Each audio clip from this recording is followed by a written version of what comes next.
And we are live, and somehow I managed to forget to set up my mic ahead of time in the correct position. Hello, everybody. Let me see. Can you see? No, that's good. Okay, cool. Ray, good to see you. Glad to have you. Jellybean, Lally Ho, Salil, good to see you. Glad to have you. Jubilant, good to see you. Glad to have you. Hype indeed, Willow. Hello, Koshek. Auroria, hello, gonna watch my phone while I rest in bed. Still emotionally and physically drained from my friend's wedding yesterday. Yeah, no worries, Auroria. Good to see you. Glad to have you. Glad you're here. I am also very physically and emotionally exhausted for numerous reasons, but most of them good ones. Let me pop out the chat.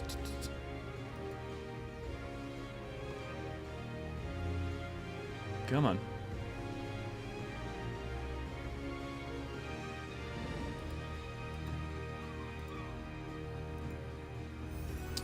Just 1 second, it chats. There we go. Sorry to hear that, Auroria. Rest and feel better. I'm not sorry. I had a blast and cried most I've ever had in my life. All happy tears. Good. Auroria, yeah. Kadu, good to see you. Glad to have you. Demands, a lot of my computer's making my room barely warm. Ho! Well, the nice part about it getting colder in the year is that becomes easier to deal with. Okay, let's us get started, and we have 5.3 going on today, and everyone apparently staring at me. Hello, Jellybean, Jubilant, and whoever Archivist Graha actually is. I lose track of which Grahas y'all are. Okay, I am gonna go ahead and I've been leveling monks, so we can do a monk quest as our warm-up, and then we will go ahead and get straight into 3.3, and we will, if anyone wants to join for that trial, we will do that together. Nope, even Graha's staring at me. Is it you, Dest? Good to see you. Glad to have you, Dest. Grahati is actually a hive mind of various simps. You know, there might be something to that.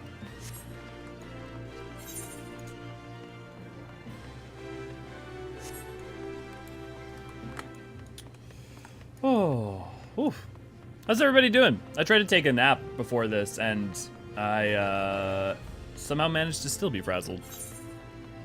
However, I think we have a bit of a banger in terms of the emotions going on for the for 3.3 today, so we'll see how it goes. Well, time for more tears. Hope my head is ready. But is your heart ready? That's the question. Goldsmith's Guild, right? Because of the Aetherometer with him. I believe that's correct. Yes. Okay. Ah, just the people I was hoping to see. I was a hair's breadth from setting out on my own. Look at you. Yes, I dare say you appear to have been growing in brawn at the expense of brain. Right, well, let us measure some aether, shall we? And by we, I mean you. Oh, and the monk simpleton, of course. Though contrary to his nature, he's already set out for the destination I assigned him. Thinking perhaps that they are far too stupid to take, much less understand etheric readings. It is true, you are stupid, but the Aetherometer shall do all the work for you and transmit the data back to me. As souls more suited to action, the monk simpleton and yourself need only carry the device on your person and set about beating on things as you always do. It shall capture data as you trudge about hither and yon. Aether is not only the source of all magics, but also the font of all life. Yet, despite its ubiquity, it remains imperceptible. When a living thing dies, the aether comprising its life is released. When this discharge takes place, a portion of that aether remains, lingering in the physical world. No doubt you have to ethereal crystallizations are physical manifestations. Apparitions of the deceased, luminescent glow of known as the ethereal threshold. For fuck's sake! This is such important information! Why are they doing this to me? Okay. In short, the more violent and dramatic the loss of life, the greater the amount of aether left behind, either in its imperceptible form or in its crystallizations. And where are the most lives lost in this manner? Cemeteries. Cemeteries? No, false, you idiots. Battlefields. Do you not see? With an etheric readings of those locations, we can discern the scale and more of the battles that took place there. As for those fools' beliefs in the monkhood, chakra, and spiritual energies and whatnot, if I were to allow that they truly exist, I would be inclined to say that they are one and the same as Aether itself. The Aether churning around these ancient battle sites comes to naturally settle in the surrounding life. Both plant and animal, though more so to the latter. It accumulates within them. Felling these beasts then releases that Aether, causing a surge that resonates with the Aether within you, causing it to expand. The so-called opening of the chakras. By this, the very power of life itself within you grows. A watered-down explanation, but adequate for one of your mental prowess, I believe. Mine own wife never had the patience for such things, either, nor my passion. She cursed me and my work, took our children, and returned to Alamigo. But now is not the time for their tale. The area I'm placing you in charge of is Bloodshore in eastern Lenosia. Place its etherometer in the appropriate location, and after a spell, retrieve it and bring it to me. I obtained the data I require, and you and the monk Simpleton are afforded the chance to indulge your, how should I put it, charming little backward fantasies. All are happy.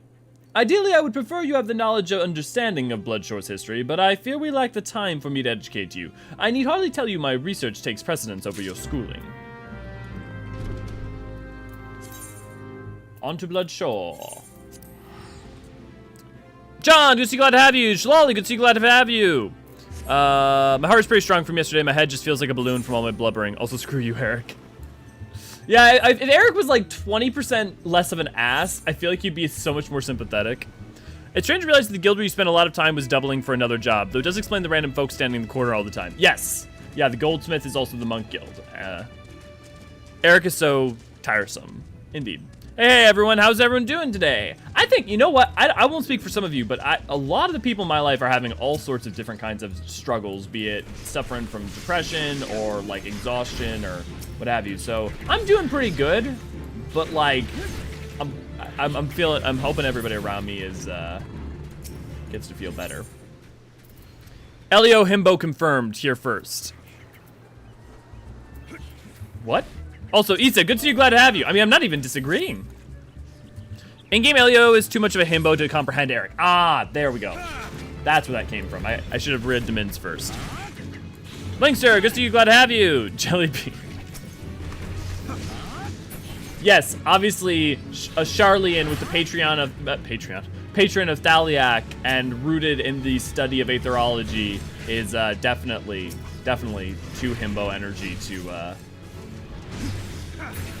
possibly conceive the specific notions around Aetherology. Deathberry, good to see you, glad to have you. Hello, I hope everyone is having a great day. Yeah, I hope everyone else is too.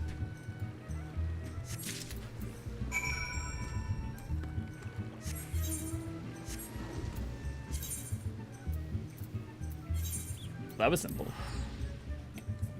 It's interesting that we think about it, like, so like, it's, we should talk about Aether too. It's like the death of things violently creates more Aether. It doesn't create more Aether, but releases that Aether into the surrounding environment. But the fact that that Aether could be absorbed by another creature and still be discerned as the Aether of a being from that battle, I wonder how that's even, how you would even figure out that nuance, because you would already be dealing with trace Aether, and that trace Aether would be mixed in with the Aether just released from that creature itself. But at the same time, we know that memories can linger within an area. We know that like memories are carried on waves of Aether, and that's why the Echo can even potentially pick up on, you know, scant memory traces of memory Aether within a specific area. And effectively, that's what you're tapping into with someone's soul as well.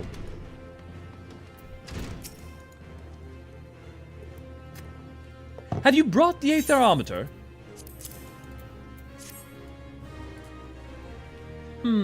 Seems the device has suffered some damage. I suppose such things are unavoidable in this line of work. I must see to its repair at once. That is, after all, why I put you up here in the Goldsmith's Guild.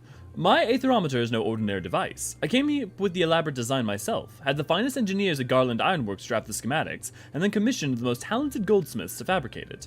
Widowgelt delivered the results on his outing not long ago. I must insist that you take your leave of me now. There is a wealth of data for me to analyze, and I fear that simply having you nearby will somehow affect the processing power of my brain.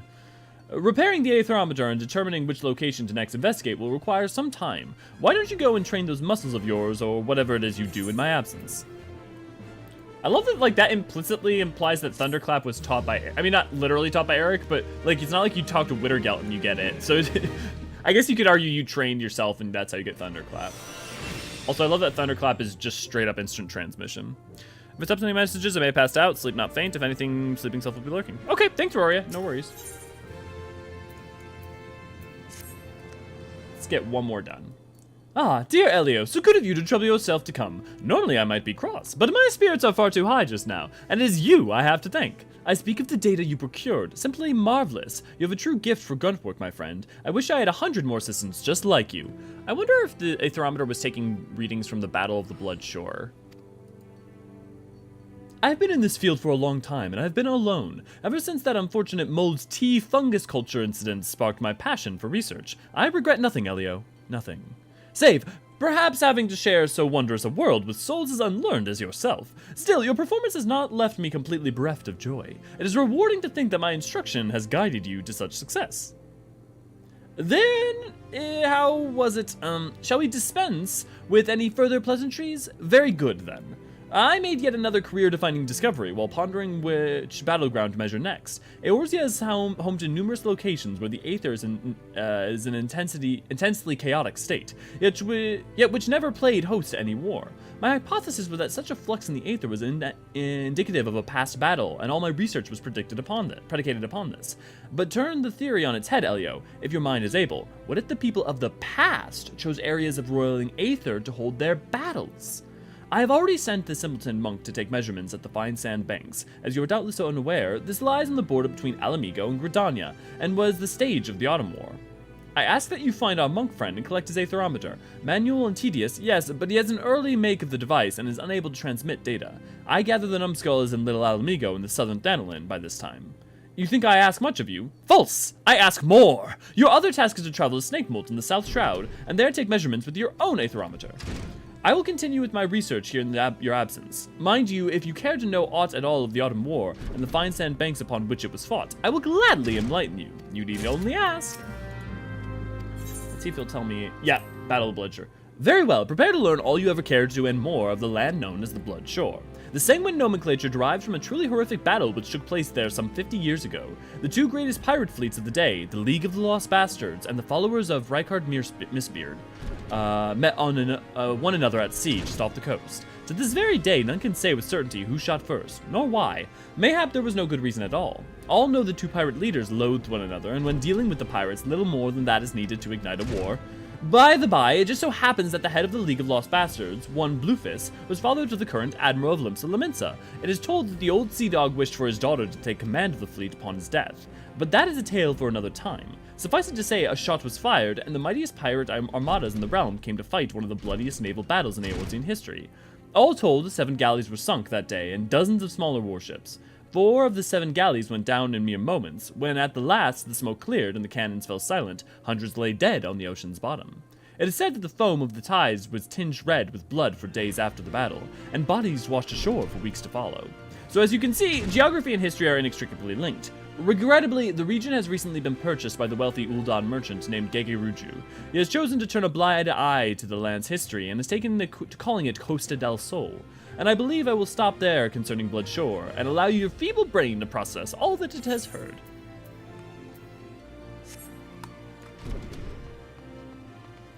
Amber, good to see you, glad to have you. Delicate patterns that don't intersect with each other until dawn with a common force feels like different wavelengths of light that can't be unified. That can be unified with the prism. I mean, to an extent. I mean, like Aether is because of the way that ethereal ley lines work. That's not utterly inaccurate.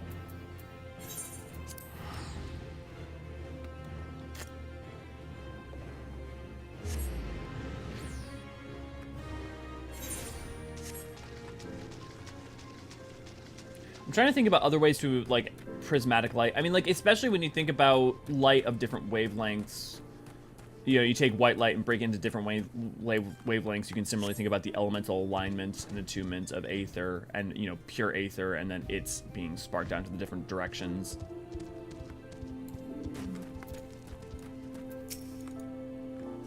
You have come far. It is good to see you, brother. You've come for my aetherometer. It is not ready to give. My work is not finished. I came as soon as I was told, but the readings require more time. Do not worry, they will be ready soon. You make for Snakemolt in South Shroud. Eric believes the Aether is strong there, yet the land hosted no great battles. He told me as much this morn. Leave me to add my task here. Make for Snakemolt. Take your readings. My work will be done. I will bring the device to you. I have troubled you to come here. I will not trouble you to wait. Go. We will meet again at Snakemolt, brother.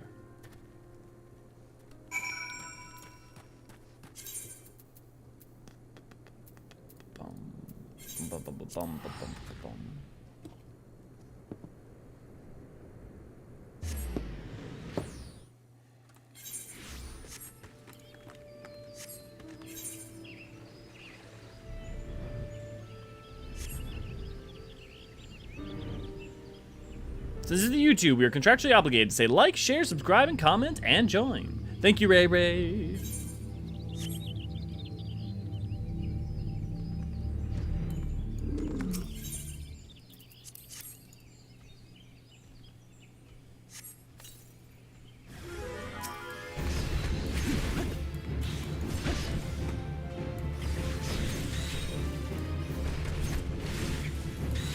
Can you imagine seeing a giant insect like this in real life, face to face? I have to wonder, like, screaming in terror seems an inapt response.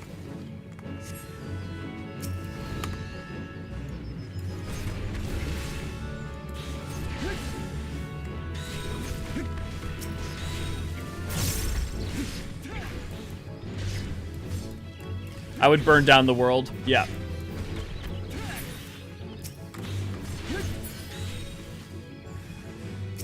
I wonder if I feel like if you had a exoskeleton or like a carapace that large, I feel like there's no way for you to be able to, the insects wouldn't be able to survive unless you were in a highly oxygenated?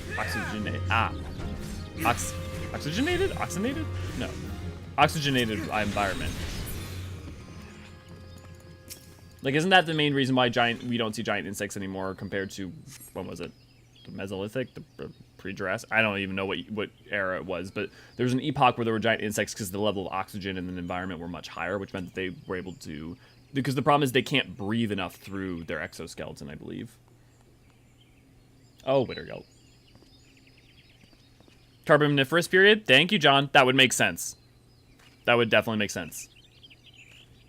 Of course, literally Carboniferous, yeah. Well done, brother. I feel your chakra. It has grown. I hope to arrive before you, but I see I am late. This land's power is gone to you. There's nothing left for me here. It as I told you, we monks travel where their aether flows strong. There we train. The power of the land enters us, thus our chakra expand. This bonding causes great unrest. The land's energy becomes unstable. It will either enter no other until it calms. I was about to ask why it would only enter one, because it should be relatively about awakening. I feel nothing here, as you would feel nothing at Fine Sand Banks. That land bonded to my chakra. It is aether, is now unrest. The teacher's work means nothing. I took no readings. I meant to hasten here, but I was delayed. There was a gathering of the monkhood. I was summoned to Little Alamigo. It's interesting, he says he's the only monk left, so who would have... The teacher's chidings? Worry not. I will use my device here. Any result will suffice. The man has already reached his conclusion. He will twist the data to fit. It is a sad existence to sacrifice all for truth, yet be unable to truly know when one sees it. Speak not of this to him, brother. You see both of our aims. You know mine to be more worthy.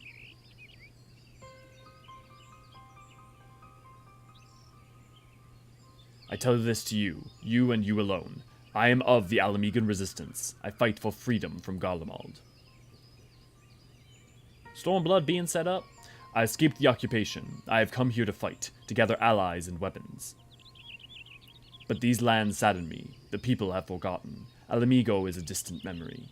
The resistance here is small. They aid where they can, but it is not enough. This war demands great power. The power lies in the chakra. The teacher is not an evil man, but he thinks only of his work, not the suffering of innocence. His knowledge can be used for good. The battlefields, they can turn the tide. The chakra of many must be opened. If this way is lost to me, no, I will have this power. I must. An end to oppression, an end to starvation. Alamigo will be made free. I will see it done. Forgive my speech. It is a matter close to my heart. I will give you my device, but I ask you say nothing of this to Eric. I beg of you, brother.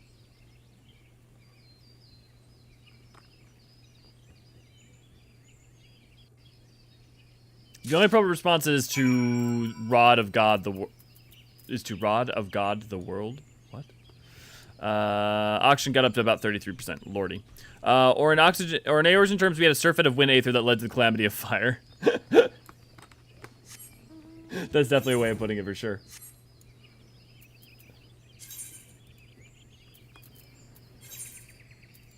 Okay, we're gonna get started on 3.3 after this, which means we'll probably get to the trial relatively quickly.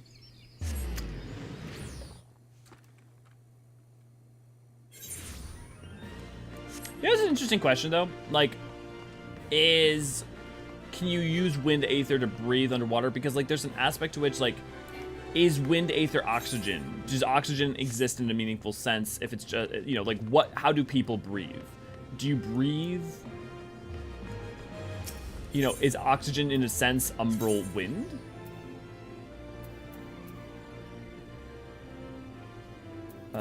When you think about, like, yeah, what produces that? I mean, like, because water is water. You know, what is wind but the force of movement through air? Like, what is its representation in terms of, like, the metaphysics?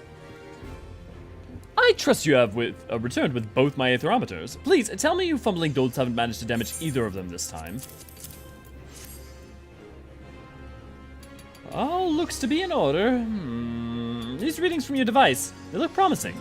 Very promising indeed. I dare say this data may yield revolutionary results. Your chakra opened a bit more, did it? Yes, well, Aether is most mysterious and wonderful of the thing. I'm glad this meaningful research could serve your nonsensical ends as well. Now, leave me to my work. Surely you can find some simple way to pass the time. Fighting, say? Or, I don't know, scratching? I can think of some scratching that's fun. Ayy.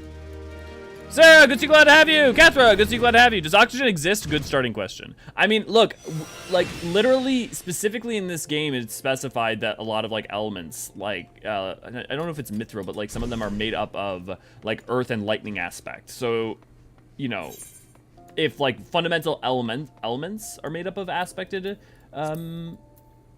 aether, you know, what then... I mean, I guess you would think then that the most obvious choice would be that oxygen would be some kind of aspected wind aether. If it exists even in that form. Or maybe they just breathe wind aether of a kind. Wind equals pressure changes. Yeah. But, you know, but, like, does wind constitute something more than that in a world that's somewhat fantastical, too? Like...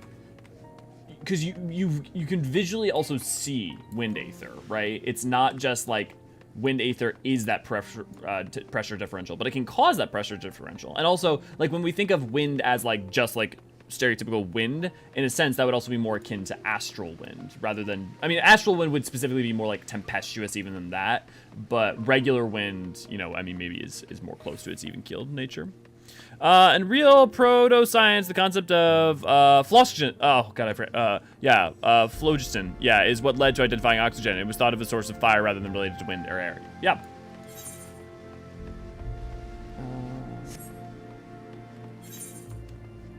I switch over to Dragoon.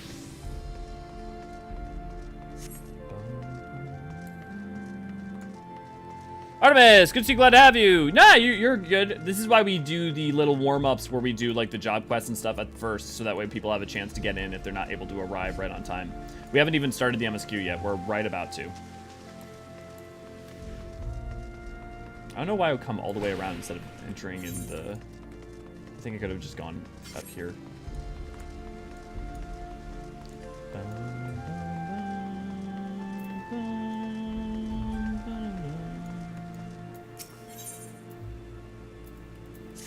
The man within. Ah, Master Forgerons, it is. Well that you are here. You are wanted within. I believe Master Alfino wishes a word with you. The closer things get in story, the more I wonder how prepared I really am. Aurora, everything's fine. Aurora 2 minutes later, everything's fine. Aurora 2 more minutes later, everything's fine.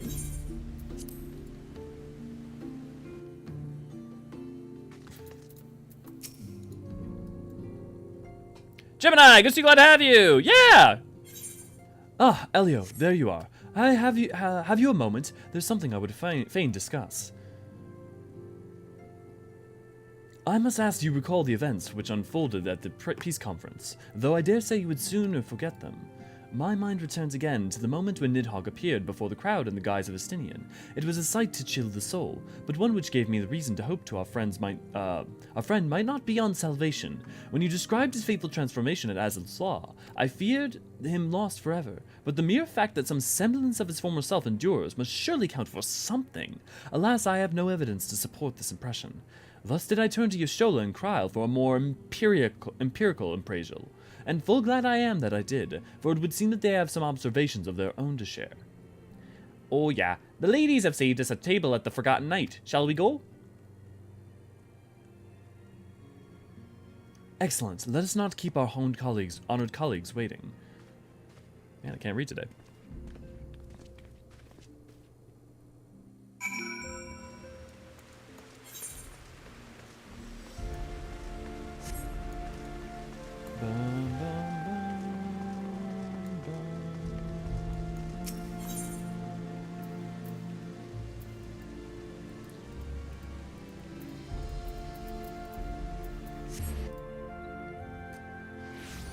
When do we get drunk Scottish Tataru again? I miss her. Oh, I got Elio, you drink a wee bit. It's just a wee bit.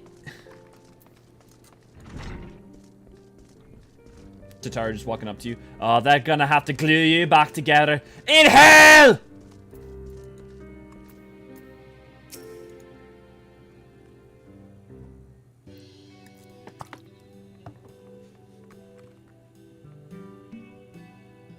We have kept you waiting over long, I fear. Not to worry, Alphino. We had some rather fine mulled wine to keep us company. Truth be told, you could have delayed your arrival a few moments more. Kryle wants to get cronked. Gibrion got the spicing just right this time. His latest batch is not only delicious and warming, but soothing to the humors. Indeed. But 'twas not to soothe our humours that we gathered here. Ah, no, quite right. The matter of that poor dragoon. You have discovered something. A means to save him? I need Kryle drinking songs. Let us not jump to conclusions, shall we? Assess the facts presented, then make an educated analysis, as you were taught.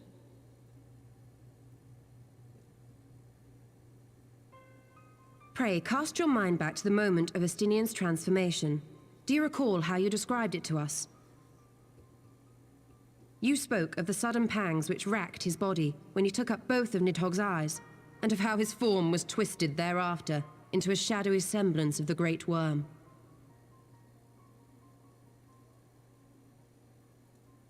When he appeared at Falcon's Nest, the worm's eyes were fused to his mail. Would that only his armor had been corrupted. Snaking forth from the eyes, I descried dark tendrils which entangled his very being. His ether has been all but smothered. Then he is lost to us forever? What did I just say about jumping to conclusions? Thank you, Kryle. Clearly stated all but smothered. As I later discovered, her impression matched my own. Though Nidhogg's presence filled my mind's eye, beneath his seething aura, I sensed the merest hint of something else. And after listening to Y'shtola's observations, I became more certain of my suspicion that the something else I had sensed was, in fact, the trace of a different will, submerged in the sea of Nidhogg's rage. You mean? Yes, 'Tis like that Estinian spirit yet lingers. Can we not wrest him from Nidhogg's grasp, then? Tear the eyes from the armor? We know not if that would serve to separate Wyrm's soul from man's. None have ever attempted such a feat. Have they had to? Should it offer even the faintest hope of success, then by the gods, I shall be the first to try. Alphino. By all means, hold fast to your hope, but be mindful of the dangers. Even should you succeed in excising the eyes from the Dragoon's mail, we have no way of knowing if your friend's soul would survive so violent a separation. And that is to say nothing of the possibility that his would-be savior might become Nidhogg's next host. But what other choice remains to us? Should the opportunity present Nidhogg? itself, I will tear those foul orbs from Estinian's armor and trust in the resilience of his soul, even at the risk of mine own.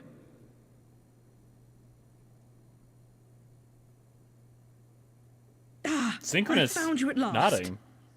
Skillful. Wonder why. A messenger of the Temple Knights came to the manor some few hours past. The Lord Commander humbly requests the company of the Warrior of Light and Master Alphino. Sir Emmerich would speak with us. Very well, thank you, Onawa.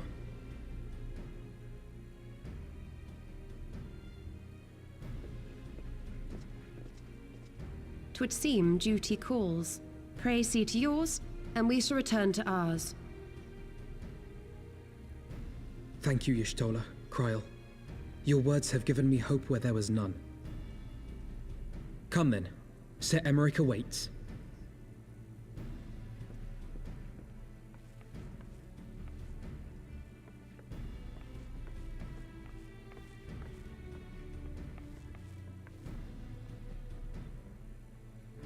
Alphino is allowing his feelings for this Dragoon to cloud his thoughts.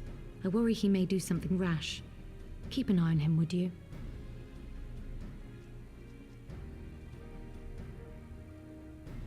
Definitely wouldn't join him in doing that. So we get to the end of the story of Alphino. The Studium is getting Kryl drunk. Midi! Think more of their friends' deliverance than their foes' defeat. But will history commend their fealty or condemn their folly? Why thank you, you great dragon Greek chorus. Whoever wrote Heavensward definitely loved the idea of Greek choruses between them and The conference held at Falcon's Nest was to be a celebration of the reconciliation twixt man and dragon. a chronicler. But the lingering shade of Nidhogg, clad in the flesh of the Azure Dragoon, did mark the occasion by spilling the blood of his own kind. A timely atrocity to remind the children of Ishgard that the Dragonsong War was far from over. And when fear gave way to fury, the call to arms rang out anew. Death to Nidhogg. Death to Nidhogg.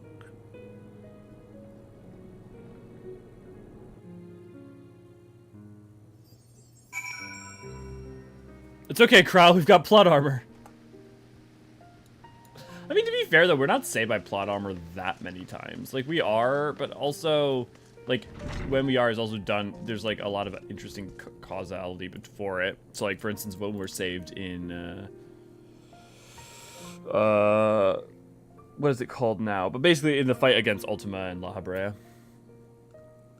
I never noticed Kryl has coat has hearts on the flats. Oh, it's very cute. Yeah, she got also on the lapels, too. Yeah. Baby Midi's such a jump scare. What news of Sir Aymeric? Sir Aymeric to share with us, I wonder.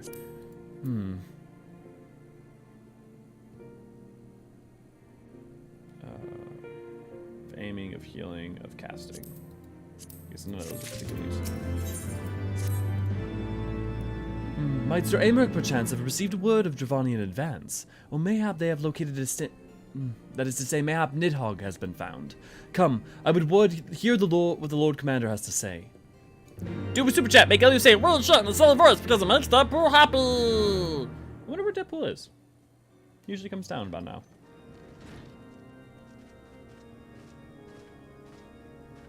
My friends, I thank you for coming. You have had news of Nidhogg? Thank you, Alas, Jubilant, for not. the $15. Our scouts range far and wide, but they have as yet found no trace of the Great Worm. We dispatched an elite unit of dragoons to reconnoiter the churning mists, but even they returned empty-handed. I will talk about the mini raffle after this cutscene. Fear not, Alphino. We shall see the worm again soon enough. His words at Falcon's Nest attest to that. Indeed, he is like to come sooner than we would wish. I assume Ishgard's defenses are being bolstered as we speak? With all haste. I mean to call upon every able-bodied warrior at our disposal, from the Knights of the Four Houses to the men and women of the Watch. But I did not summon you to discuss strategy. What then would you have of us, my lord? I will speak plain. Now that Nidhogg is possessed of both of his eyes, no mortal force we can muster will repel him. That being the case, we must needs recruit an ally of equal strength.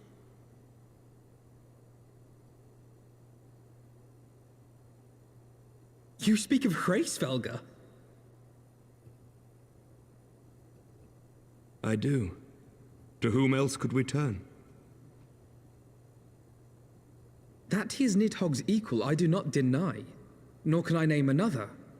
But convincing the reclusive creature to do battle with his own brood brother will be... how shall I put this? It will be no small undertaking, yes. Estinian's report was most particular about Hraesvelgr's unwillingness to involve himself in the affairs of men. But much has changed since your visit to Somal, and if there is even a chance that the dragon may be swayed, I must plead our case. Whatever price the dragon asks of me, I shall pay it. Such was my oath, to defend the people of Ishgard. Come what may, my friends, the battle with Nidhogg will mark the end of my tenure as the acting head of church and state. Will you help me discharge this final duty?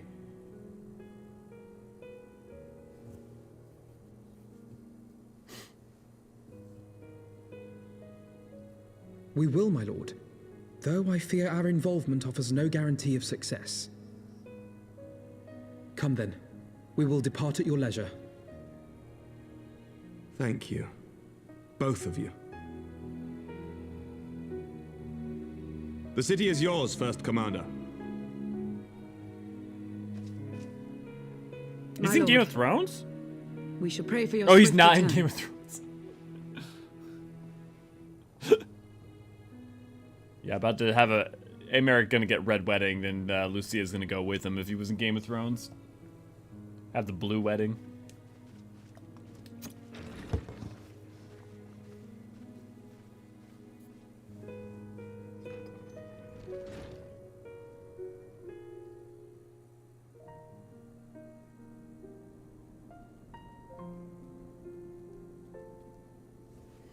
Jubilant, thank you so much for the $15. Okay, so we've now earned the $50 for the minion raffle. So we will be having a raffle that will give viewers minions away. We'll probably do it during an MSQ stream.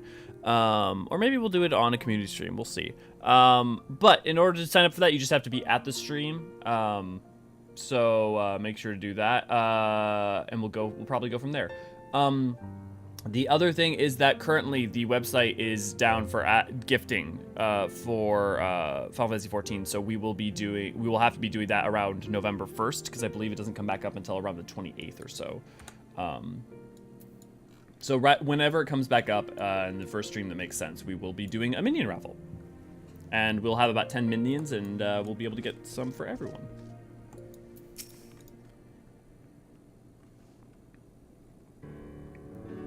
It gives me to, it grieves me to, oh crap. Already had auto speed on. It grieves me to impose upon you in this manner, but you of all people understand that the threat we now face. It is no imposition, Sir Aymeric. To Elio and I, Ishgard is a second home. After the many battles we have fought and the bonds we have forged, the plight of your nation has become as our own. If there is aught that we can do to aid in the salvation, then pray, impose all you must. Elio head nod. God, I'm so glad that they start making the Warrior of Light actually, like, more talkative. You are true friends. Shall we be about our task, then? We have no way of knowing when Nidhogg's shade will strike, but we must assume that time is not our ally. Indeed, with that in mind, I have taken the liberty of dispatching a messenger to inform Mistress Shataru that you will be escorting me to Som-Al. I confess I did not provide the exact details of our destination, as they are as yet unknown to me. We will summon Hraesvelgr at the Zenith in the Churning Mists ere we begin our ascent. However, I think it best that we pay a visit to Annex Shrine. You seek an advantage in the coming negotiations. I do. I would consult with Vidofnir. I propose this is part of our concern for her condition. Were she to succumb to her wounds, it could have grave consequences on our alliance. That apart, she may be able to provide insight into her sire's current state of mind. Well reasoned. To the Ruvanian Forelands, then. Woohoo! Raffles! Woo! Okay, I guess we got $15. Who wants to see Deadpool? I feel like anytime people donate money, I should just pull out Deadpool as my secret weapon and just, like, make a Pavlovian response. I'm leveling Paladin actually lulled at one quest saying, since you're a man of few words, we'll skip the speech. Yep.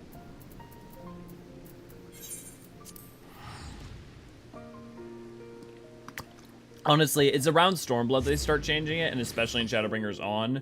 Like, they've talked about how they were hesitant to do it at first, but they, but, like, people definitely wanted their character to be at least personalized a little bit more, and, like, having more dialogue options, and just giving you options. Like, obviously, it's never going to be perfect. Some people are going to feel like they don't. Puppers, please. Yeah, okay. We'll go get him.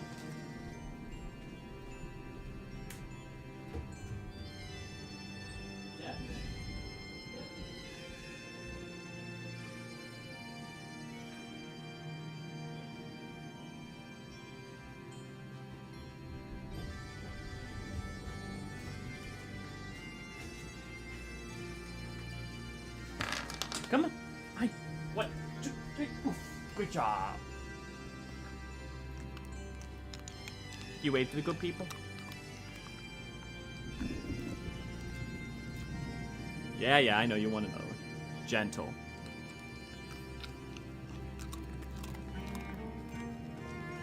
Yeah, the last one.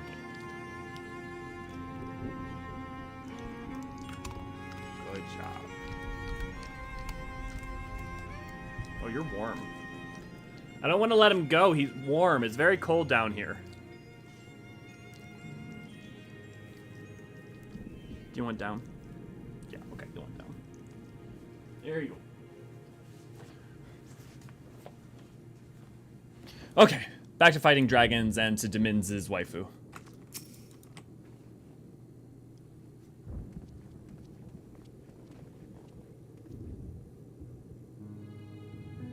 Ah, 'tis the warrior of warriors and his companion. What bringeth you to mine abode? Pray, forgive us for disturbing your recuperation, Vidofnir. I hope you would not, your wound does not pain you overmuch. Didst thou imagine me close to death? The thrust was deep, but not mortal. I will heal in time. Something, the thrust was deep, but not mortal. Wait for it, Diminz. Make the sloppy joke. Okay. Full glad am I to hear it. You were the guest of honor at our conference, and we failed in our duty of protection. On behalf of Ishgard, I apologize unreservedly. I am a dragon full grown, and thou thought to protect me, mortal.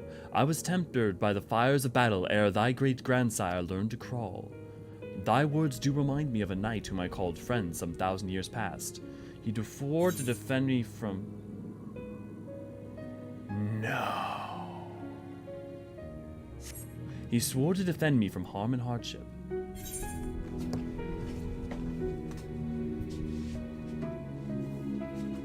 No.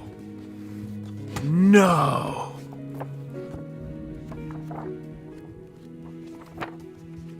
No. I need to check the exact wording of one of the weapons. Duelist arm, duelist arm, duelist arms, duelist arms. For those of you who aren't aware of the Sword of Verdun, I have a video on it. But it's also... In a time when man began turning their backs on their former allies, the dragon, one knight stood to defend his worm companion against a mob of bloodthirsty priests. While successful in fending off the attackers, the knight eventually succumbed to his wounds and passed in the embrace of the one he swore to defend. To honor this sacrifice, the dragon breathed the white-hot flames over their friend, transforming the body's remaining aether into a crimson jewel, which they then affixed to the knight's blade.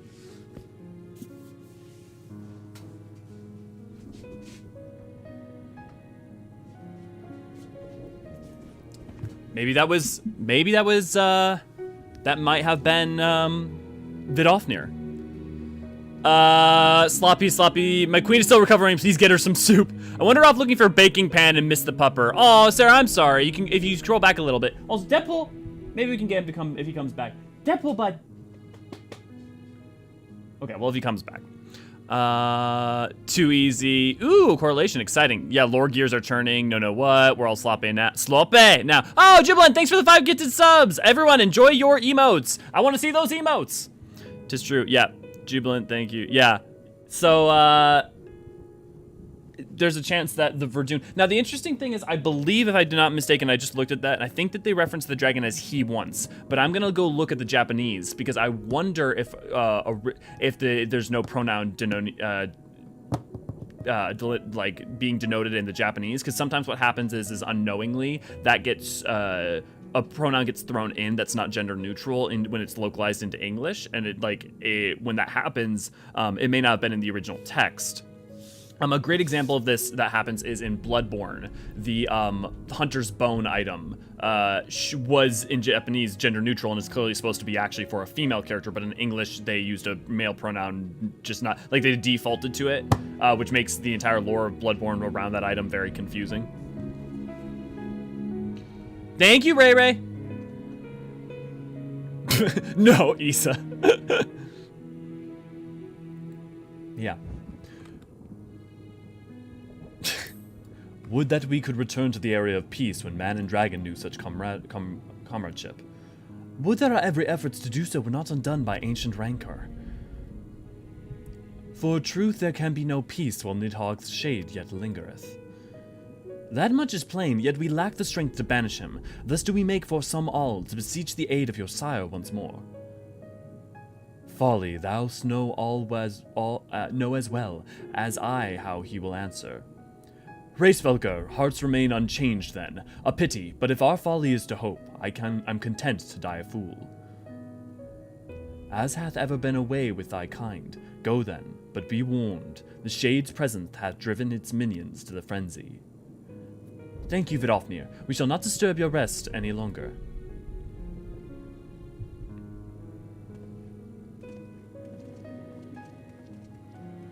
Also, we are now, I think, only 6 memberships away from getting another emote.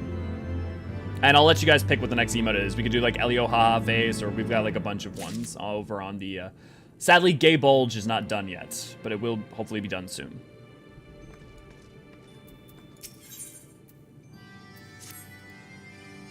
Though I expected no better answer from Vidofnir, I take little pleasure from having been proven right. It would seem that our presence at the Zenith will be every bit as unwelcome as I had anticipated. But what is the ire of one great worm to a trio of self-confessed fools such as ourselves? Let us begin our ascent. After you, Master Alfino. Scout ahead if you wish, Elio. We shall join you outside Mogholm. Wait, is the weather... Royal Levin. Interesting, that's a very interesting symbol. Oh, that's a... You don't usually see that in the lands that often. Okay, to Mogholm. Actually, does this like only pop up when there's like a world fate or something going on?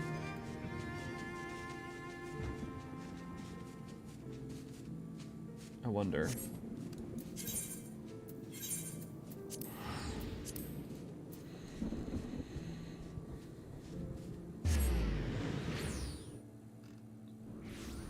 Yeah, it's a fate weather. Okay.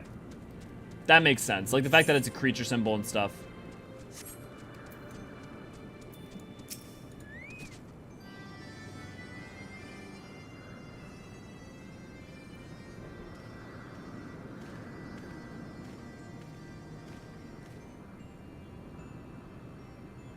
I had heard tales of the world above the clouds, but never did I dream. One mind paints a pale picture of its majesty.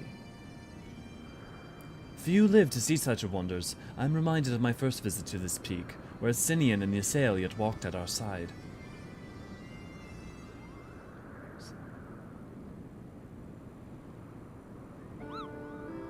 Kupo-po, was that you, Elio?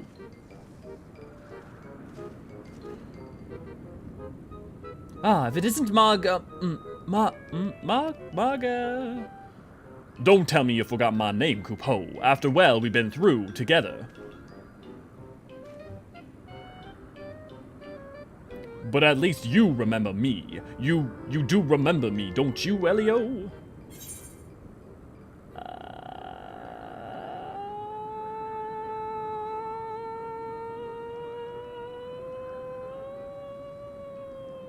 Help. Let's see if he remembers. Look, I have to talk to you guys and do stuff at the same time, and names are not my strong suit. Willow, thank you for the 5 gifted memberships. To all of you, Moglet. It is okay. You're Mogin is chief. Okay, thank you. They all look the same. Only 1 more membership, and we'll have access to a new emote.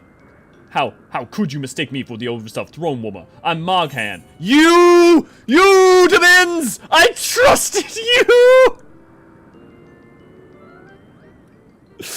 Y'all fuck with me. Guide you to the zenith, Kupo. Be putting our shared history to one side. What brings you and your friends to Mogholm, Kupo? I literally thought it was Moghan because I was like, I remember picking the second option at being right last time, but I trusted you. I trusted you! Ah, another audience with old Hraesvelgr. Well, I hope you brought the horn, Kupo. With the winds as gentle as they are, a good loud toot should reach the great worm's ear easily enough. That is good to hear, Moghan. Thank you. We had a best press on the zenith, while the winds are in our favor. I'm so many tabs deep trying to figure out how to accept memberships. Oh, I'm sorry, Artemis. Kupo-po. Now that was unexpected, Kupo. Chieftain Moglin will want to hear about this. I had to Google that answer every time I replayed Heavensward. I can't take the time to Google. I got game to play, people to dance like a monkey for. Apparently I didn't grab the last Aether, or maybe I just didn't even finish the quests. Oops, so this is apparently the brand account. Damn my past as a streamer. BRB as my non-brand self. Ah, that would do it. Yeah, brand accounts I don't think can use him. Thanks for the 1 membership. Okay, guys, what emote are we doing? I did a help. You did a help. Thank you, Jubilant, Willow, and Des. You and Elio have learned a lesson most people in my life have learned. Never trust me with even the most menial things. Aw.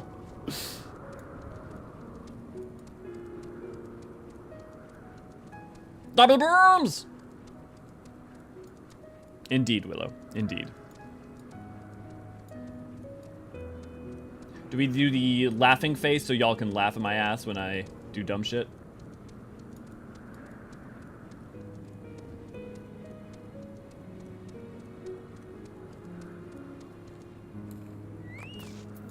I was about to say, wait, is Sinian here? No. Obviously, 1, because that's the armor from the Tombstone armor, but 2, yeah, clearly not. That problem with the Tombstone armor is cooler than the actual armor.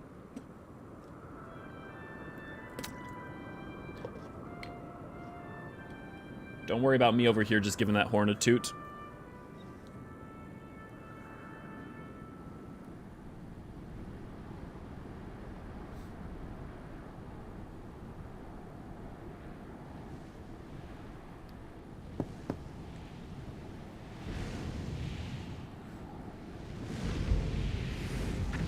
Blowing the horn, I see. Yeah, I've been known to blow on a horn or two.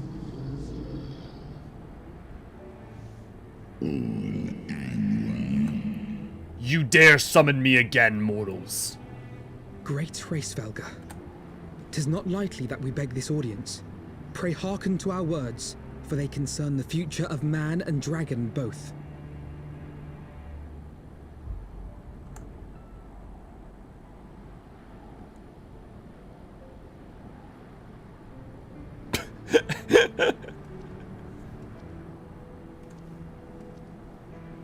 Greetings, Hraesvelga. I am Emeric de Burrell, acting ruler of the nation of Ishgard.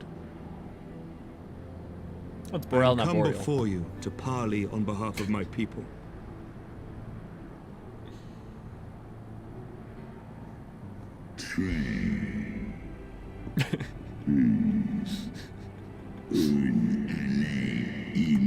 To parley, thinkest thou thy purpose unclear to me? Thou art come to beg mine aid in the battle against the shade of my brood brother.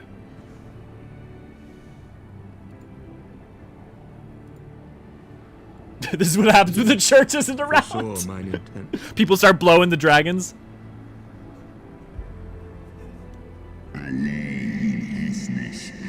I but read that which is writ plain in thine eyes. Would that thou had wit enough to scry the answer in mine.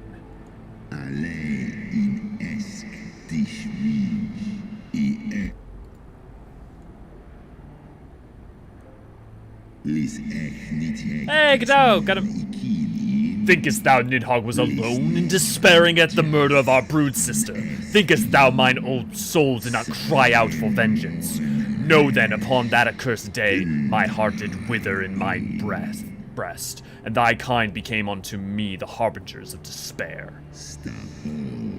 'Tis only Shiva's gentle dream that prevented me from flying at Nidhogg's shoulder. Be grateful that I swore to abjure aggression ere I consumed her. Which is actually a really funny thing that well, not funny, but interesting thing that they made it a mechanic in Dragonsong War. I permit my children to offer or deny thee aid as they see fit, to warn the people of my brood brother's coming, that thou wouldst dare ask more of me, but affirmeth thine incurable arrogance.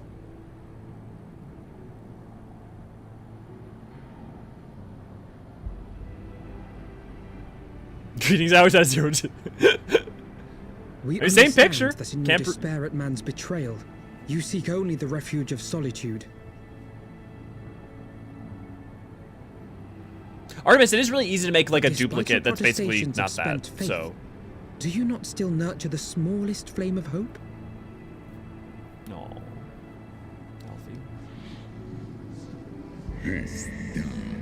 Perceivest thou such light in the dusk of mine existence? I do. If you claim I see falsely, then tell me, why did you consent to bear Azel upon your back?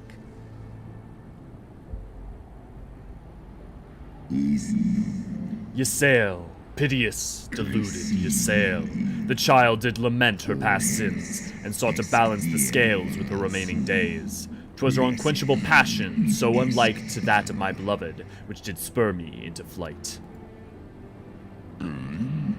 And for mine own part, I would countenance no longer the hands of evil men to use my brood brother's eye for ill. So you do distinguish between those who acknowledge and repent their sins and those who perpetuate them. Interesting. Alfino, Redditor Alfino came back up. It seems to me that you have not, in fact, lost faith in mankind as a whole. Rather, you weigh our respective merits by how we allow the past to influence our future.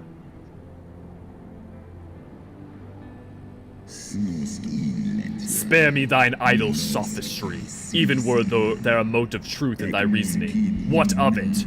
Wouldst thou have me slay mine own sibling to save a city of mortals? No, he'd have you end the cycle. Should we suffer ties of blood to bind our hands, then?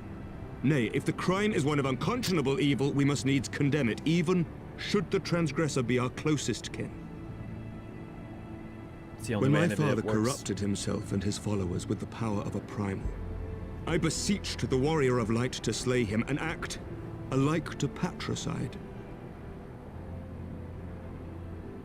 That he did not die by my hand matters little. If anything, it heaps greater disgrace upon my name.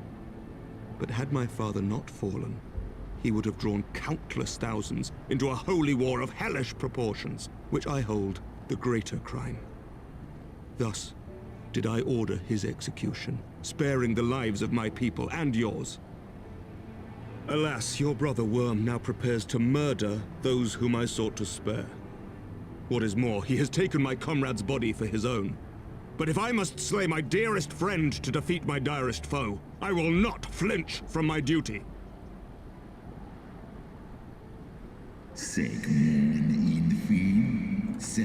Thou wouldst strike down thy friend, and by example of thy righteousness, persuade me to break mine oath and kill mine kindred? Midi!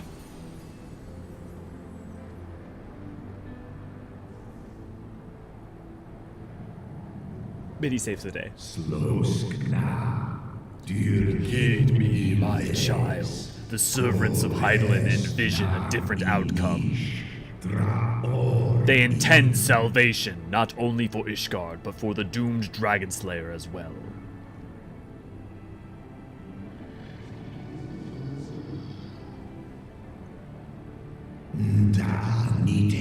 Believest thou this shade to be Nidhogg returned? It is not merely a manifestation of his vengeance, the shadow cast by thy brood brother's rage. I would not commend thee, but ponder well the course, lest it lead thee unto greater remorse.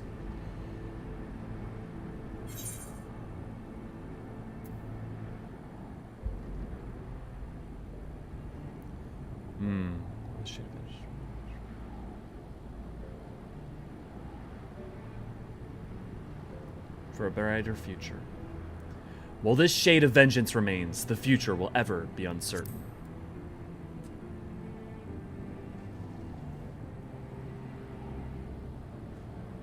His is the job to help, ours is to save our friend. Nidhogg transformation into rage incarnate is, in part, of my own doing. I rendered unto him mine eye and empowered his revenge thereby. But 'tis the purity of my brood brother's wrath that lended him his all-surpassing might. Hast thou the strength of will to stand against so terrible a shadow, I wonder? 'Twould seem I must put thee and thy companions to the proof. I shall await thee in the ruins wherein Ratatosko once dwelled. Heed well the words of my children, and hasten thee to the place of thy trial.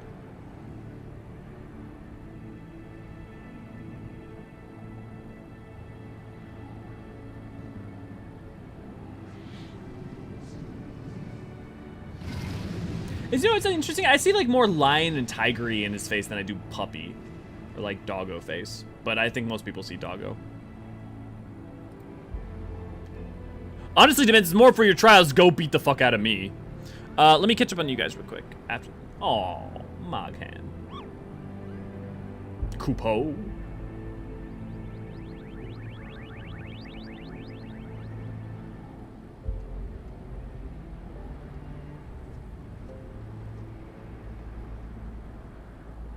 Yeah, Artemis and Sarah, both remember that both you guys could create duplicate accounts that are not brand accounts to make it work. And it's relatively easy. I like Graceful Girl in his puppy face. When he's viewed from the front angle, he got derpy eyes. I mean, a lot of the dragons do. Go back to high school debate club, nerd. I'm assuming talking about Alfino. You know, Amaric uses the "yeah, I killed my dad" line a few times in argument debate context and always makes me cringe a bit. I mean, but he's right. Yeah, I wish Dragon Eyes could move so he could look forward at us instead of look kind of silly. Or cock his head like a bird so he could look with one eye. How much of the Archbishop's actions were from his own consciousness, or was it also part of the power of Primal? Well, I mean, like, he didn't become a Primal until... I mean, it's all... Like, the thing is that even regardless of what was tempering, it's irrelevant anyways, because he chose to become that, in knowing full well what his plan was. So his machinations, all of it, effectively all of it. It doesn't matter if he self-tempered himself or not. And genuinely stoically nod. I very rarely stoically nod in this. I very rarely do the ...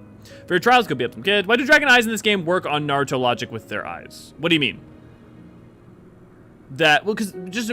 So one, remember that the dragons are beings from a different star, and the way that their eyes work, the eyes are like the horn. You know, the horns for summoning Alexander, those horns, they are aether siphons that draw large amounts of aether into them and can store them, and contain them as well. So... yeah, but you beat up a lot of his very young kids along the way. Gotta teach him a lesson. Yeah, I think he reminds me of a foo dog. So that is that both? Of a foo dog? What's a foo dog? Foo dog. Oh, yeah, absolutely. I'm used to, what's the Japanese name for these? They also have a very similar thing in Japan. Yeah, I definitely see that, Jubilant. Good call. Japan, why am I forgetting? Because they're the same root as, not Yoshimitsu, Jesus. What is going on? He uses Zanmato. Yojimbo's dog in like 10 and this and stuff. Agreed. I know he's right, but it just rings wrong to me. Yeah, but I mean, like, I'm curious, like, I'm curious what rings wrong to you.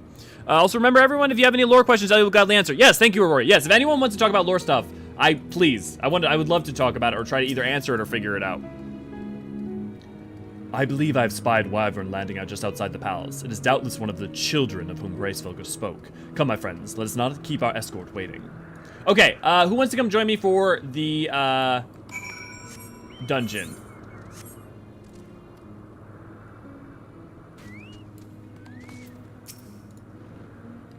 My broodmates and I will bear you to the place of your trial. Make your preparations. Sorkai, now accessible. Okay. Foo dogs are those Chinese lion dogs looking things, yeah. Their eyes work on an archons if they can transfer so easily and take them without consequence, without surgery. Eyes don't work like that. Well, our eyes don't work like that, AC, but like, remember, for them, also, we're in a magical universe, so I'm not sure why we would be surprised that there are beings with different things. Like, you know, you can put your soul as a physical thing that you can put into other things. The other thing to remember is that for dragons, like, their self, their soul, their identity, their memories, all that stuff is located in their eyes. So the eyes are a very important and main part of themselves, right? So, like, eyes do work like that, and they do work like that for dragons. And Daigoro, yeah, Daigoro. I was thinking like Daiko, and I'm like, that's not it. Yeah, Daigoro.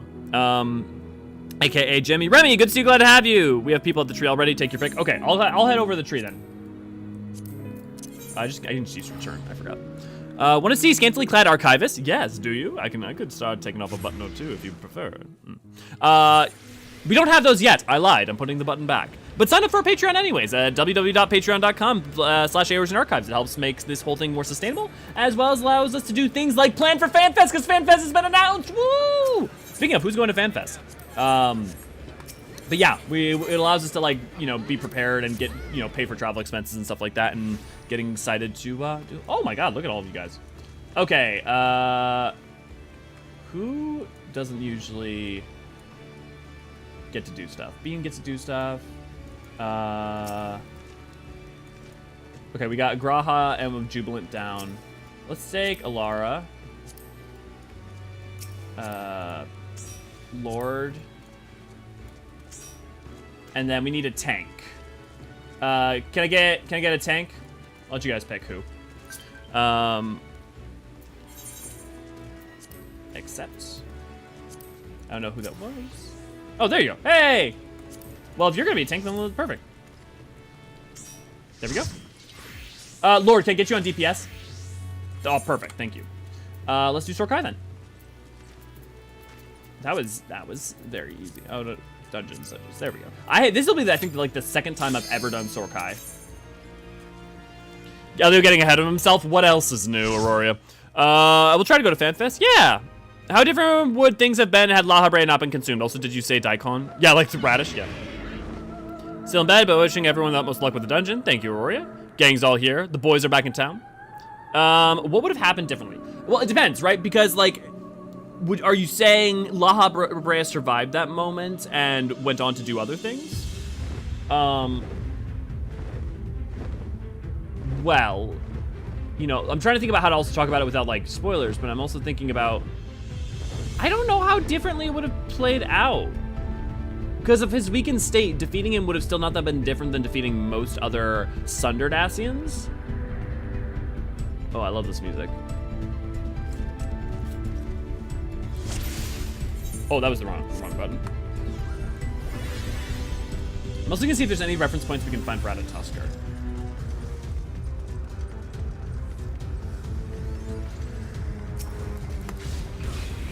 like power level wise, he would not have been like the biggest danger in the world.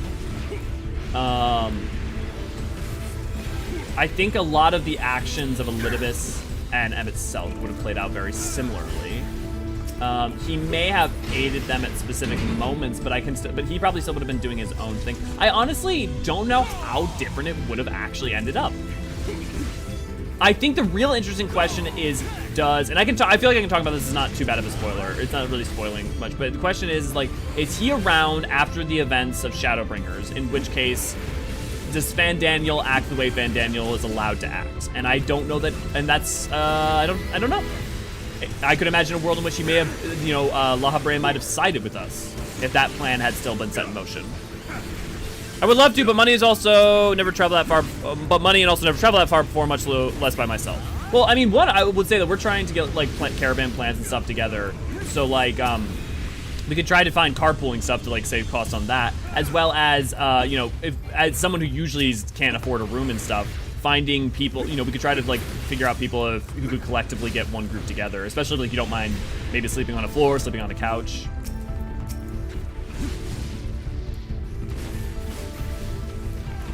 I would just say, like, definitely, if you're at all interested, give it a shot trying to see if you can make it work, because moments like that can be really good. But I'm also used to not being able to afford it and be able to. I slept on tile before. Yeah. No, I mean, I am no stranger to concrete. I'll put it that way. So, like, honestly, a lot of changes lately have been. I mean, honestly, just having a consistent bed has been nice. Having a consistent computer and internet has been lovely. This is as far as you go, Elio. You and your ridiculous name. What are you talking about? What's wrong with my name? My name's not ridiculous, right, guys? I'm scared. I've considered that, actually. I thought about him doing stuff Elidibus does, like in 3.5. Maybe he helps some primal things happen in Stormblood and gets chomped at the end of Stormblood. You know, I honestly think La Habrea would have been so weakened at that point that La Habrea would have had to back the frick off. And I could totally imagine an interesting story in which we have Ascian aid in preventing and fighting certain events that have to do with Deathwalker. That would be my more interesting thing, especially because Stormblood itself is, for the most part, like, not Ascient Void, but Ascient Avoidant, and I think Stormblood's better for that. I think it's good that there are some stories that are, yes, a byproduct of their machinations, and not that they aren't involved, but that are, Kupo-po, that's enough. You've made your point. This is a fight. This isn't a fight to the death, Kupo. I think like having some conflicts that are also rooted in other aspects is good too.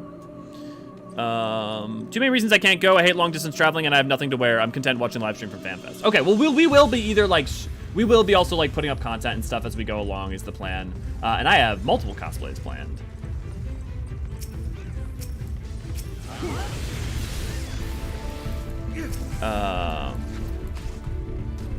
That's a fair assessment of Stormblood. I also like its groundedness and Garlean fuckery. I mean, like, and the thing is that Stormblood's not, I say, you know, it's Ascian Avoidant. It's not that it's Ascian, you know, Void. Because it has tons going on that are, I mean, everything in it is the byproduct of actions that are Ascian, of the Ascians. You know, and it's good to have that downtime, especially when you're going into Shadowbringers next. Elio, one of the cosplays may very well kill me. Honestly, I don't know which one, because I have two very fun ones, and that I know may get to people. Honestly, at some point I should consider doing an Elio cosplay. Rip Lahab, the bread will never rise again. I don't know! Let's just say play Abyssos. Bread. Bread.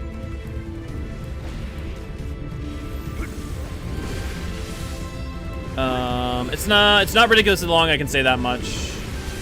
Oh, here. Not Moogle approved. Yeah, Remy, I'm typically pretty sure that Moogle violence is not Moogle approved. Unless it's a BDSM Moogle, then maybe it's approved. What does even a BDSM Moogle looks like? I may not even cosplay, even an upcoming local will have a cosplay as Aurora. Cosplayless Aurora. Good. It's not ridiculous. I can say that much. I played Abyssal, so I just wanted to make a bread. Okay, I did the thing where I took you at face value and wasn't thinking about the pun value. Yep, the pun did not process.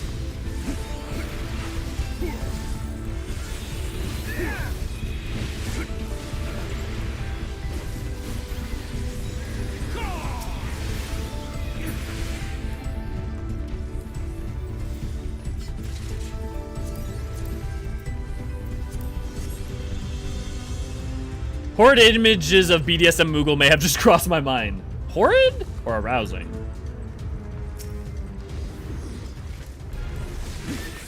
I mean, come on, we all want to like sink our faces in their fluff at the very least. I mean, not sexually, but just like it's be very comfy. I bet they're very fluffy and like nice to hug. I have a fic where Laha doesn't get killed, has Laha getting chopped. There's a tiny fix, but I also wanted an nasty ally, so I get to your intrigue there. Yeah, I just think that's more like the interesting thing rather than just like, well, we didn't die there, but we killed him elsewhere. You know, like, I think there's a limited amount of like interest you can play off of.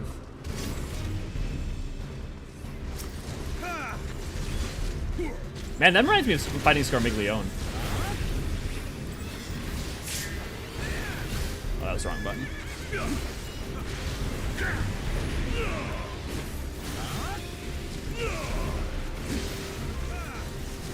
Ask Nomura, he's the belt expert in design and could make the Moogle wear more than any accessory. You know what? What did I just hear about Nomura designed a character that I wasn't expecting? What was it? Oh, I can't remember, but I just found out Nomura designed one of the characters in 14 that you'd be surprised. It was not Gaia, not like anything like that.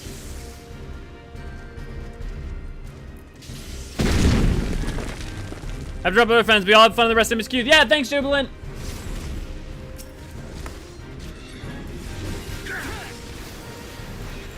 Are you not supposed to? Are you supposed to step into the electricity? That seems weird. Elio, there being an end of 4.0. Same. What did I do? Laha bread won't rise without yeast. Elio, smother me, Moogle. Yes, yes, you know me. Raunchy for that Moogle.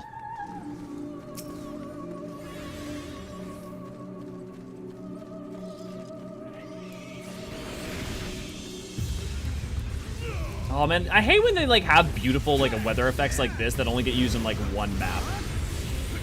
You know what? I may have just reached my limit and will now be taking a break from the stream after that one. No!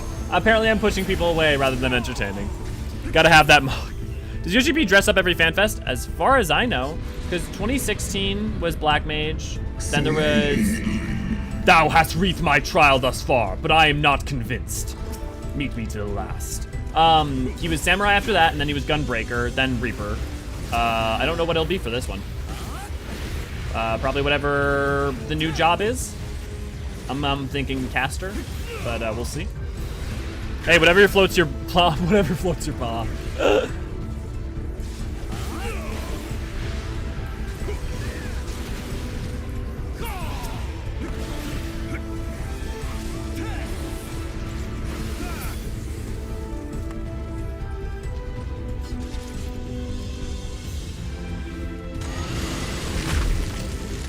That's a cool effect. I had no memory of that. That's really cool. Jeez, I need this better than what I have.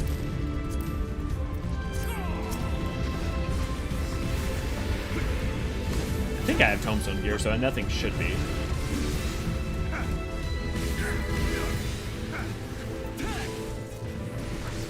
You know, it's interesting going from Dragoon to Monk. I mean, there will be an interesting, like, how they both like have splits. I suppose, I guess, in a sense, so does Samurai, if you want to go from melee to rank into AoE.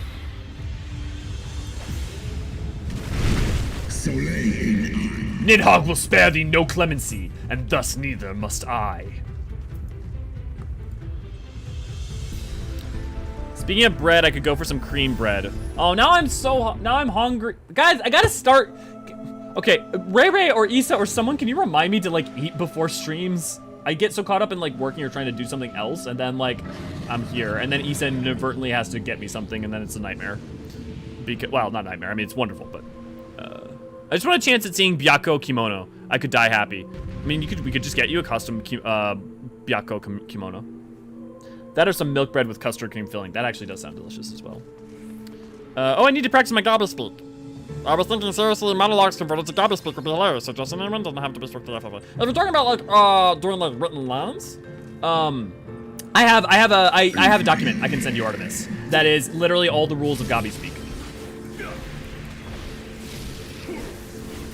That will be a great place to start. The other thing to understand about Gobby speak is that what you turn into conjoined words or Gobby speak words, there is no hard and fast rules. There's not like a list of words that should be Gobby speak. Gobby sometimes turn this one word into Gobby speak that they didn't turn it in before. Like not even just different Gobbies, but the same Gobby. So they'll switch between. So one of the things to remember is when you like do things like sunupsies, they can also say like dawn. Like sometimes some Gobbies might say dawn anyways. It's chaotic.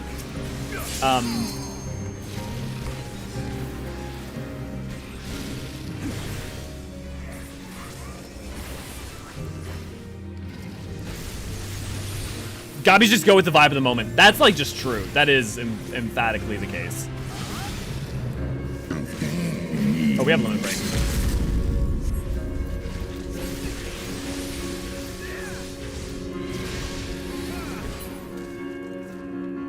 That was a good time. I feel like this is just a better version of the Kraken fight in some ways.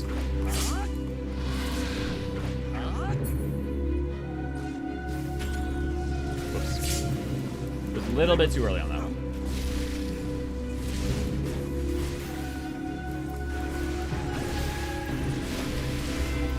Honestly, in some ways, I wish there were more fights designed like this.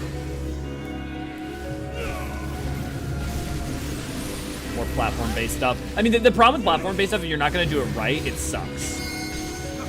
Like platform stuff that's like, oh god, oh god, oh god, oh god, my pains, my balls.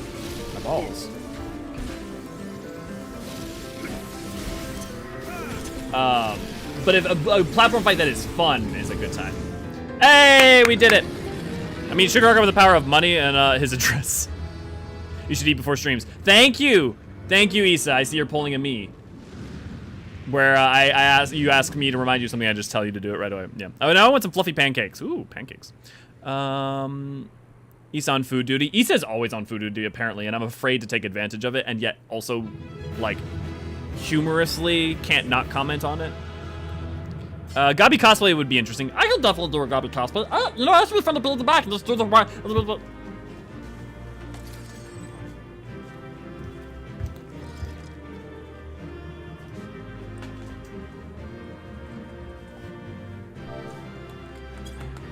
Actually, you know what I'd love to start doing? If you guys want to like group up, why don't we take a quick photo here?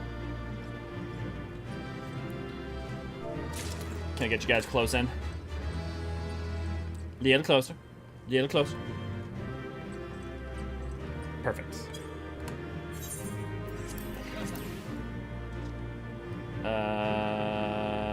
Self only plus you guys.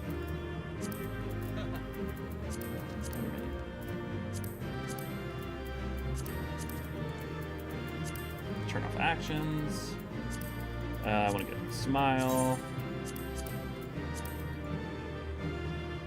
Honestly, I hate Elio's resting bitch face. But I do love the beam.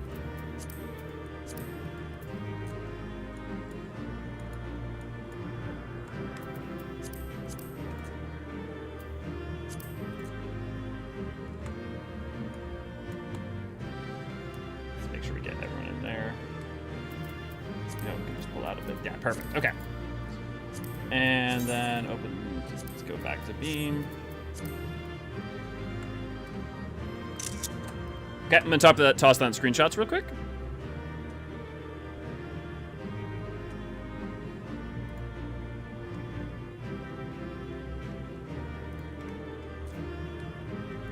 Sweet. Okay, thanks guys. Also, if you want to potentially stick around and party in case we, in case I need you for, in case you want to join in for final steps, feel free to stick around. Now I just want to list off foods. God damn it, Remy. I mean, I could just flip through the 14 cookbook that's on my desk. Yeah, but yeah, I mean, that's one way to do it. One to torture me. Gabi speaks so easy, he doesn't make up Gabi speaks so easy. It doesn't make up Lander brain test well. What's your thoughts? Elio, I hope your balls are okay. They seem to be doing fine. The swelling's come down. Now do the Gabi dance. Even bereft of my brood brother was a fearsome foe indeed. But having tasted thy strength firsthand, full well can I imagine how thou didst bring him low. The dread title of Azure Dragoon is no empty appellation. Does he say that if you're not a Dragoon? Is that a custom line for being a Dragoon? Or was that him in reference to Estinian? Very well. I shall trust thee in the seed of man one last time. I often trust in the seed of man.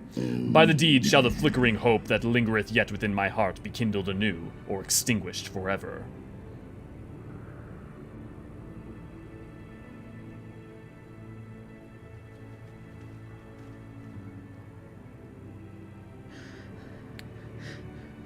Your trial is ended as well, then? Mine was brutal beyond reckoning. Vedfalnir seems ill-acquainted with the notion of mock battles.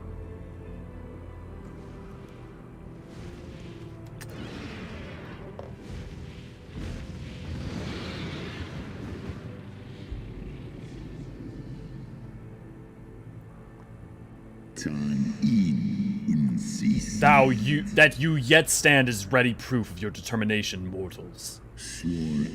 Let us fight as allies, then, and together banish my brood brother's vengeful shade. On my oath, the wrath that once was Nidhogg shall meet its end. This I swear on the memory of my beloved Shiva, and on the soul of lost Ysael.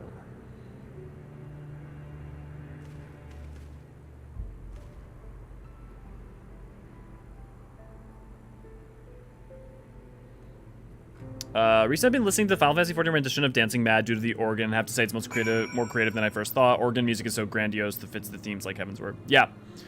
Damn, y'all are tall. Yeah, we tall. Ella's in live. I probably shouldn't click on that. Okay, let me catch up on you guys. IDK, Fem Al Ra, RBF will give you a run for your money. What? New merchandise store is open. Thank you, Ray Ray. Okay, Pound Cake, get your stickers of Ray Ray. Get some Ray Ray stickers, put them on, and Ray Ray magnets, put them on your fridge. Send me a picture and I'll give you attention. Okay, Pound Cake is in the oven. I can sit and watch the stream. Nice, Sarah. Pizza? I don't know. Honestly, the things that you've got in the past, both the Indian and the other stuff was very delicious. I feel like I've had pizza recently. Why am I being picky? I will take anything, Isa. Thank you. What? WTRF. Now, what? So what the fuck? What the really fuck? He doesn't say it if you're not a Dragoon. Interesting. Interesting to know, Demins. I need a list of all job role changeable scenes. I don't know. Does one exist? Does anyone know? Those two got it easy. They got the kid dragons. I mean, yeah. I mean, to be fair, the full-grown dragons. But it seems like the dragons, like to our best understanding, the dragons, the first brood, are the only ones who are able to grow to the age and the power that they are. It may not be the case in reality, but the fact that none of the first brood seem to have the same power of the dragon's eye the same way that the others do, may be a byproduct of the other dragons existing upon Aetheris and the Sundering. It may not be, though, because if you think about certain other dragons we bear witness to, or at least the memory and shade of those dragons, they also seem more limited and finite. You have resting done with everyone's shit face, Ellie. Yeah. Those two good. He was actually cussing at you in the dragon language. He is very race vulgar. Oh, it does. Yeah, but they not warrior of light. Is Race Velgar more umbral than his siblings due to his appearance, or is that just his appearance? I would just say that's his appearance. White does not just mean he's umbral. I mean, if you want to, I mean, like, there's associations with fire and lightning with Nidhogg broadly. But yeah, I would not necessarily look to his appearance to in any way be indicative of being more umbrally associated. That said, his actions, his disposition, you could look at as more umbral in contrast to a more astral disposition of Nidhogg. Though I would be loath to like apply those terms in any way that isn't like metaphoric or poetic. They may have gotten the kid dragons, but they also went through their trials, so yeah. How can you ever get tired of pizza, just changing the topping and sauce? The problem is I don't like a lot of pizza toppings. I like pepperoni and I like mac and cheese pizza, and I don't like any other kind of pizza that I can think of. Are you getting to the trial soon? Yes, Remy, we're gonna be there in just a second. Oh, my poor ribs.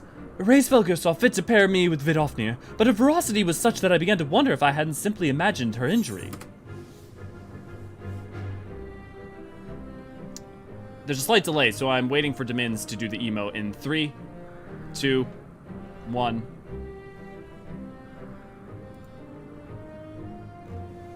Okay, I was a little off with the timing. Yet my trial pales into insignificance next to yours. How fared you in your duel with Hraesvelgr? Oh, there's Demins. I take it that this is that your battle is rather more involved than my own. Vidofnir seemed largely concerned with how long he could keep me rolling in the dust. Between dodging and snapping fangs and slashing claws, I scarce had time to aim a blow. Yeah, definitely not confusing when you have Verdofnir and Vidofnir. Couldn't be. I understand coming from the sagas and the yada yada, but like, also still. Had he truly meant to harm me, of course, I would not be standing here now. Plainly, his intent was to teach. His onslaught forced me to recall my training. About the speed of the dragon, his balance, his blind spots. It was, in short, a very thoughtful lesson. Am I crazy? I don't like the cheddar biscuits. I went and had Red Lobster for the first time, like, 2 months ago, and I didn't like the cheddar biscuits. Am I a monster? I think I'm a monster. Ow, ow, ow, ow, ow. Kupo, Elio, let me begin by congratulating you on your completion of your trial. For one with the name more befitting a jester, you might fight with the savagery of a rabid demon. Do you see how my wings are kinked? Even my palm aches. After this drubbing, I fear my loyal subject will have to bear the load of my personal chores for quite some time. Kupo, possibly indefinitely. What? When I told you about Elio's trial, I didn't mean for the rest of us to suffer.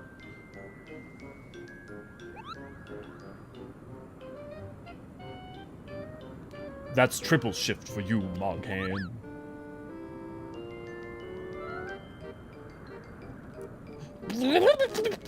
Triple? But that's not fair! There's no justice, Kupo! None at all!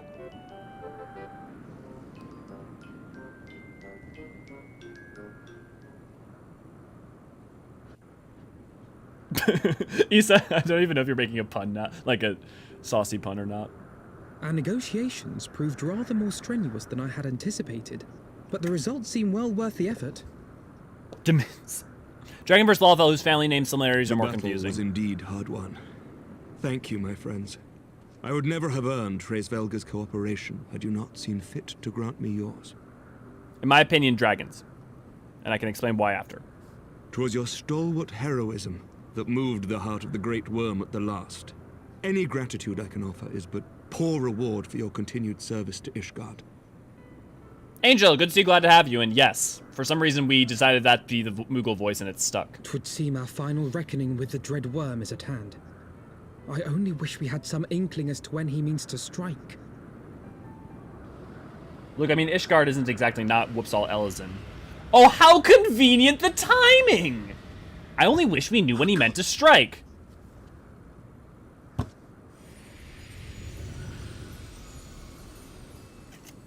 Cathra, most of them I can explain. Most of them are references to other mythologies. Nidhogg's shade has taken wing. It has begun. We must away to Ishgard. Yeah, so like most of them are references to other mythologies, so if they seem strange, it's usually because of that. And if they're original, sometimes they make a lot more sense when you look at them in Japanese. Like, Lawfell names are a lot kind of more clear in some ways in Japanese, because like in like Kana, it's hard to explain, but they look easier to make. It's easier to parse out, at least for me.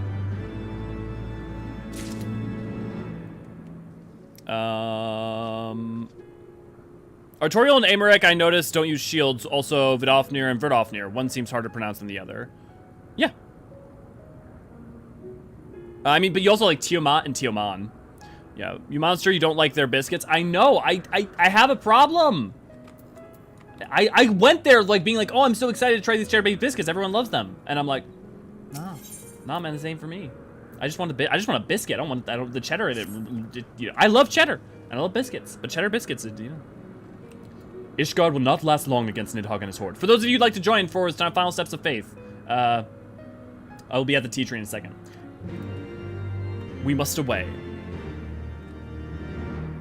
3 of us being elves and bros is meant to deter you, not encourage. I don't know if you know me, Aurora, but that is not how I function. The closest to be in Endway, so that'd be a 7.5-hour trip. Jesus. Donners? I don't even know what Donners is. Is it delicious? I saw Hraesvelgr in God of War. Final Fantasy 14 Heavensward expansion in a nutshell. The elves did something and the church says no. And it will end with the addition, here be dragons. Know you then what this roar portendeth? I must return to my city without delay.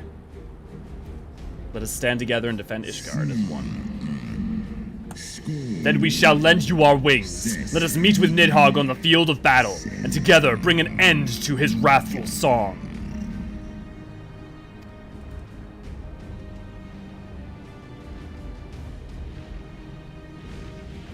Heavensward's about song, Stormblood's about song, Endwalker's super about song. There's a lot of ways you can talk about how Shadowbringers is also about song.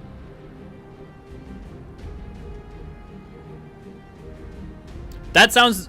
Issa, I will say that does sound disgusting. That combination. Although I don't really know what Harasia sauce, but is like... I'm not usually a big tomato fan in general. Yeah, Rory, if you're trying to deter him from doing that, I've learned to give up at this point. The only way not to do it is to not bring it up. Some elves want to fuck the dragons, church says no, Pope is assassinated.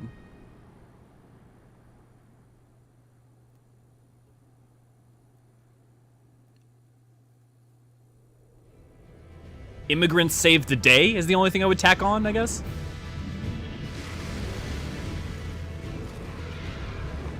Oh, I may not be able to get out to the tea tree, right? Because this loads me in to the actual thing. Which means I will just have to invite somebody from the friends list. I really dislike Japanese horse font. Japanese horse font actively makes me dislike horse font's character.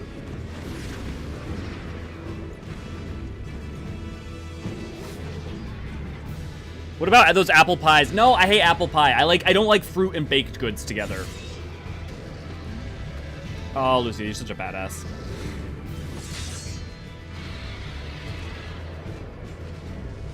Remember Wait a second. training. We hold fast until the Lord Commander returns. Does Lucia use Passage of Arms in the new version of the Steps of Faith? How the hell does she use Passage of Arms if she's a Garlean? Hold. What is going on with Lucia? I like hot things, but I once tried ketchup on a cookie. Big mistake. Why would you put ketchup on a cookie? Why would you do that? That can't... I mean, look, we only become better as a civilization when people try things that are insane and discover wonders. But I will say, I thank you for your sacrifice, but that sounds disgusting. The power of tomato? Have you not been watching Gundam Utena? I have not.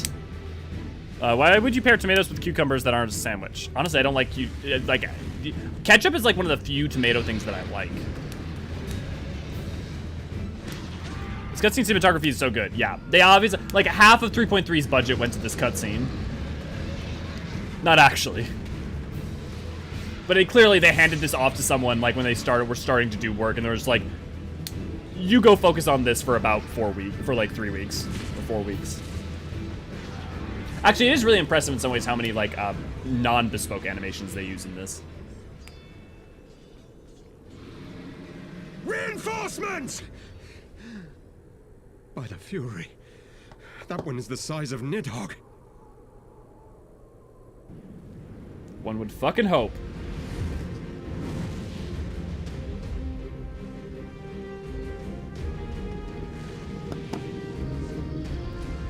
Let's save the day, boys.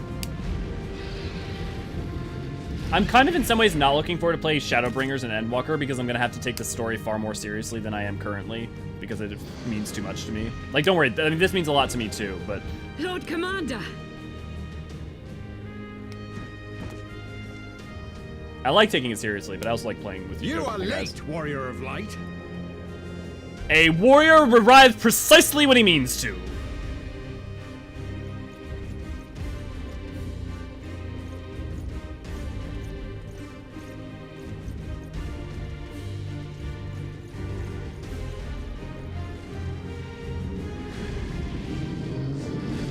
I've never had, the one time I had Arby's, it was so disgusting I swore to never eat there again. So I have literally no idea what is on their menu. You know that story about RDJ eating a disgusting burger from Burger King and changing his life? I had that moment, but with Arby's.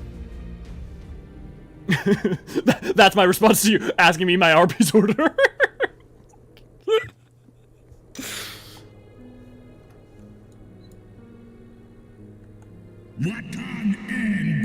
Wherefore thou standest thou with these vermin, brother? Abandon this war, shade. The suffering of thou serve no end. The traitors' progeny have learned of their forefathers' betrayal, and seek now to make amends with our kind. Never shall our grief be assuaged, nor our loss forgiven, but reconciliation may yet halt the spread of this plague of enmity. Forsake thy vengeance and be at peace.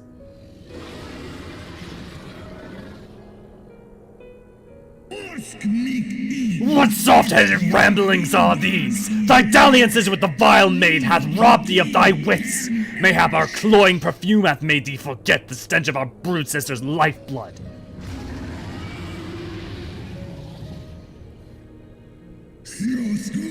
Thou dare speak of thus my beloved!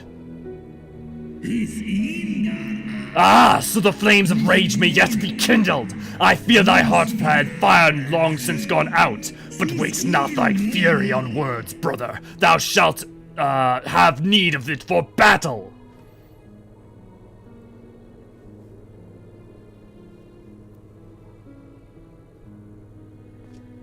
It's meal. I mean Soylent Green. Yeah, meal is literally Soylent Green.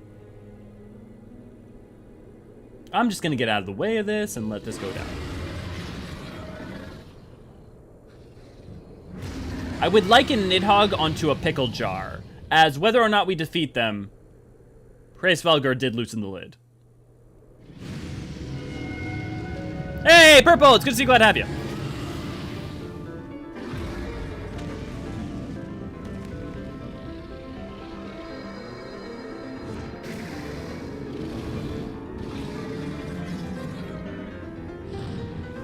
Good to know, Willow. That's helpful to... I now feel justified in my choices.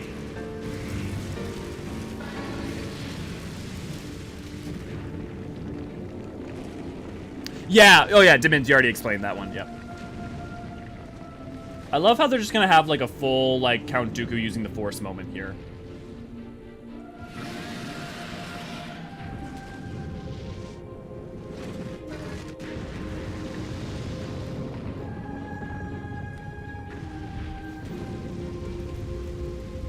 This part is so badass, Gemini.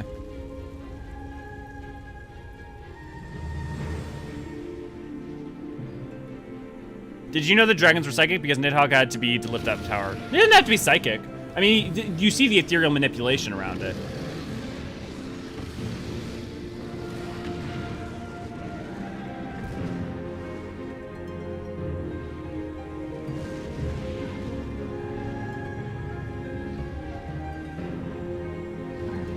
The truest sense of the Clash of Titans, yeah.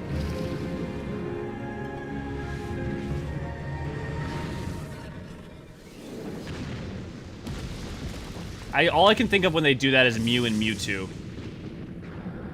God, what a cool fucking effect.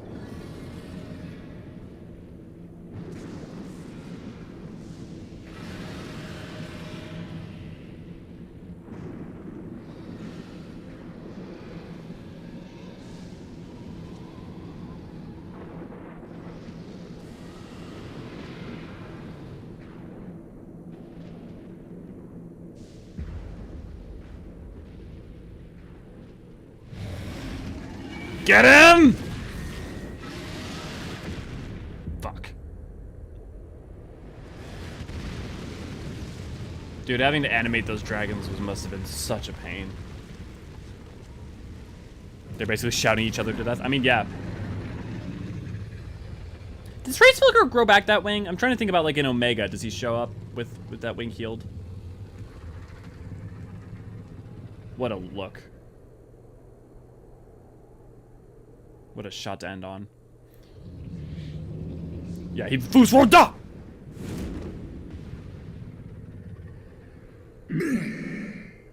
Ugh. Oh, go. Can we just all take a moment to appreciate the reveal that's about to happen?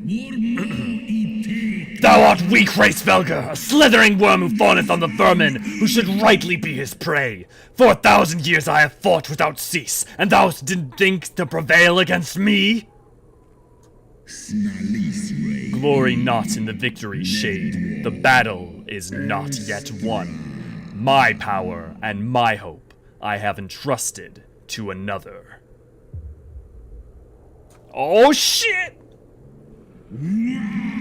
Thine eye, what hast thou done? Entrusted it to the future. To stand together. I love that there's no question. We know exactly what to do. And Dragon Song plays.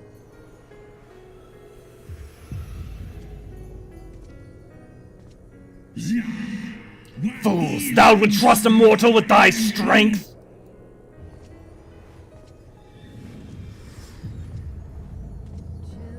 Children of the land. I know thee, 'twas thou who didst intrude upon my lair, and best the half of me. But now I am whole, and naught in creation shall deny me my vengeance.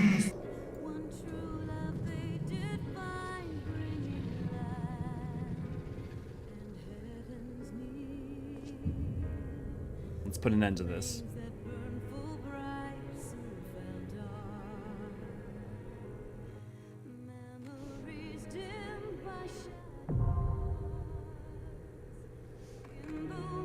AC, possibly. I mean, you would think about, you see the effect on the sky above, and I think that would be a justification for the events that happened post it as well. So yeah, that makes sense. I'm gonna take, let me check real quick something. First steps of faith. Anyone in chat definitely want to join in? We'll grab Dest. Whoops, sorry, Willow. Oh my god. Oh, Bean! That's so cute. Umino. Okay, Umino, you would like to join? Okay. Okay, that's our party. It's so cool the way they make the words come in once you join with the his power. Yeah. Well, and if you've never looked at the lyrics to Dragon Song, I highly recommend you do for the context. It is the Dragon Song writ into a song, both for its hope, its despair, the tragedy of it all. Nidhogg's not mounting. So you can have, I think there's a couple arguments. My impression was always the drop the eye when they came down, when they were coming down. And he chose to relinquish it then, because that's the only way it makes sense, because you think about how it drops in front of you. Best fight between's right behind Dante and Virgil in terms of epicness. Let's get a right check. We need one of you guys to switch to healer. Who do I know that can do healing? Willow, can you switch to healing?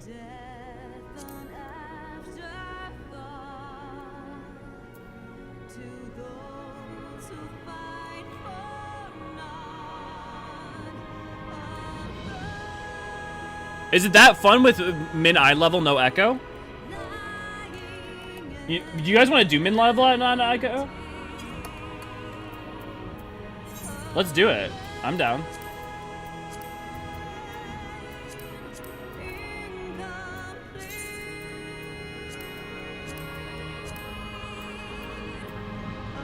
Okay. Let's try, guys. You guys are actually gonna have to try on this one.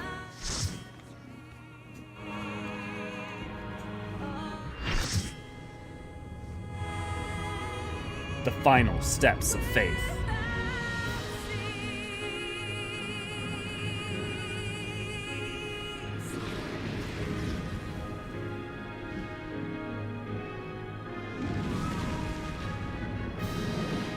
Is this the first 3-phase fight in the game? No, probably not. No, because I mean, like, even the Chrysalis in a sense has 3 phases.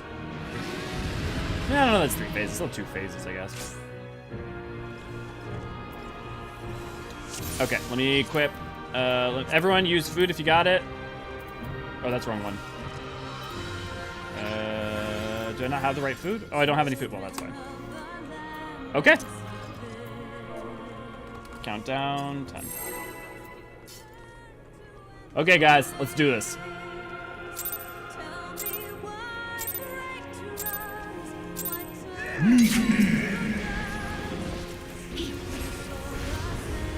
Buff up.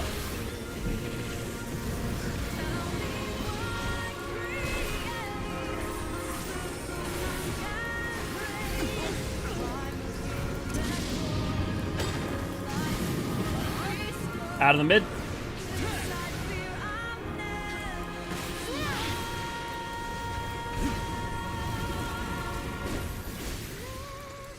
Gotta stay out of it. Not just a single cast, I believe. I believe it's a double cast.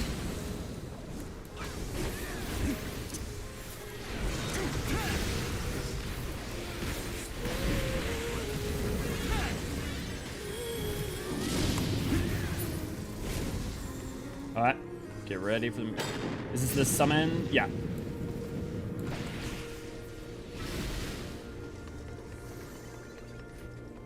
Gotta look for where he's on the arena to know where that's gonna come in. If you done P2. It's like that.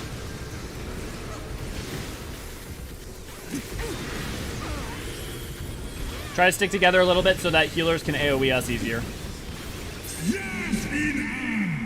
Also, we're gonna need to stack at certain points.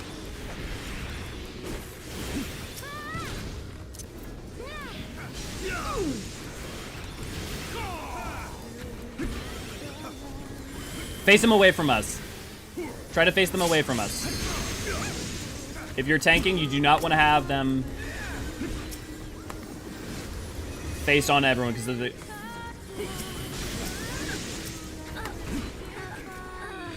Okay, we gotta set... You guys have to... the tanks have to split. Each tank takes 1, and we have, for instance, we will have Death take 2 if we don't manage to make this. And then we all focus on 1 and burn it down.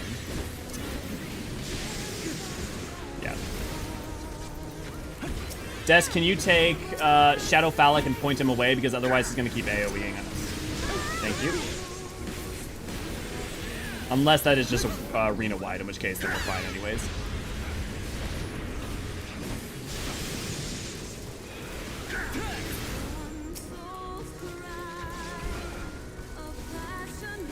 Sai, remember, you don't have tank stance on. You need to be equipping...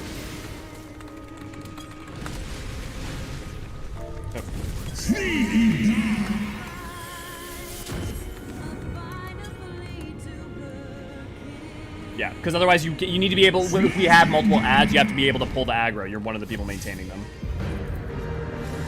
And you're not going to pull it off of death, so it's fine. All mitigation you got. Now's a good time. Okay. A little bit late on that for me, so that was my bad.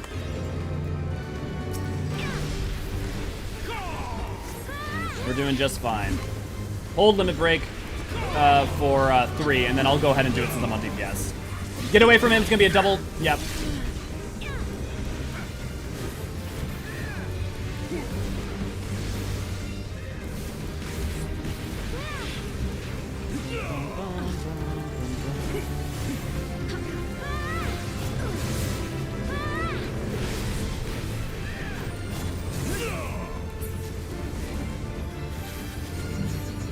Okay, separate to different corners.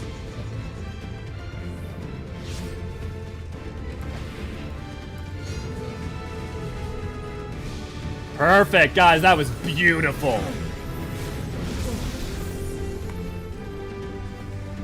Here we go.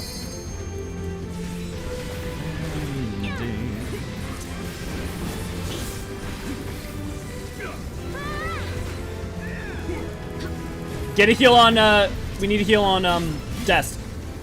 Okay, perfect. Okay, cool. You can mitigate through that pretty heavily. If you see Alamorn, you need to be ready to, okay, Bean, yeah, keep going that way. Keep going that way, babe.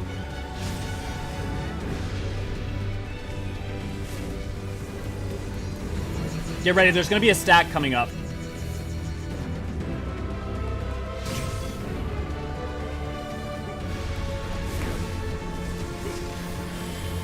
Buffs up, Alamorn, get a tank mitigation.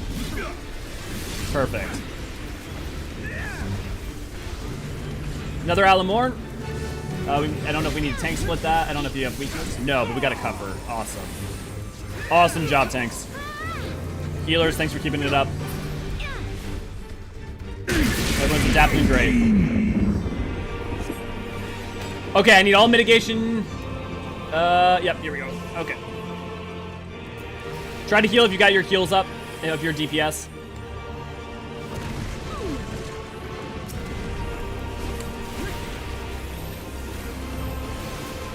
Sack. Sack. Sweet. Stay together, stay together, stay together. It's not a single attack, it's a multi-attack. Yep. Forgot to warn, sorry. Away from their orbs.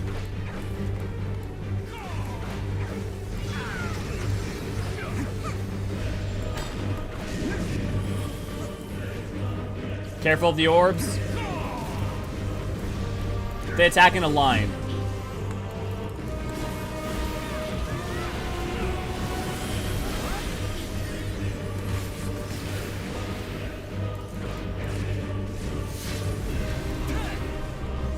Hold.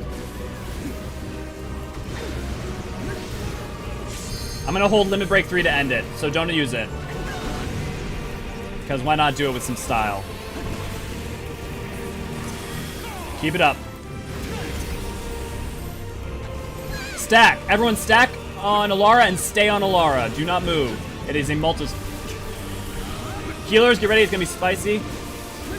Perfect. Beautiful. There we go.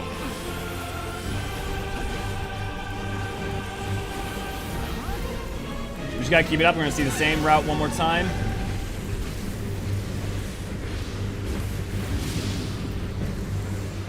Remember, these attack in a line, you want to avoid the line. You can stay kitty corner to them and you'll be fine.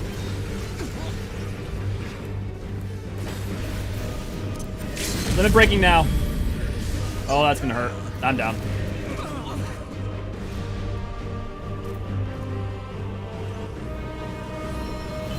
I thought I was outside of it. Okay, we'll see how this goes.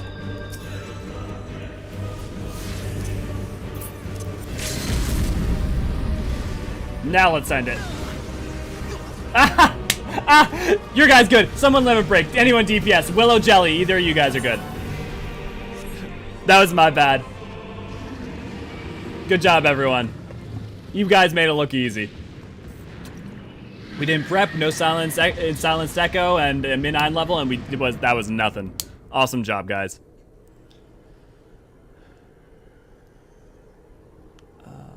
Do you wonder if Nidhogg is somewhere in the ethereal sea being washed away? Yeah, he probably is. I mean, that's how it should function. Tam, good to see you. Glad to have you. Beautiful job, everyone. Let's get a photo together. Where's a good place for a photo? Let's do a photo here.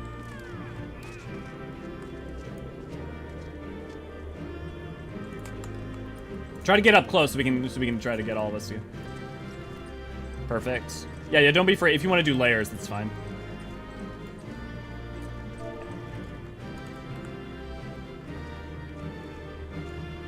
And wait for Alara, and we're good.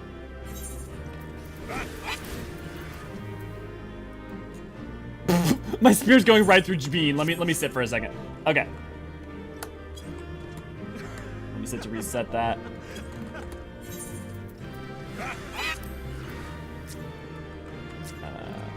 Actually, you know what? Why don't we go from...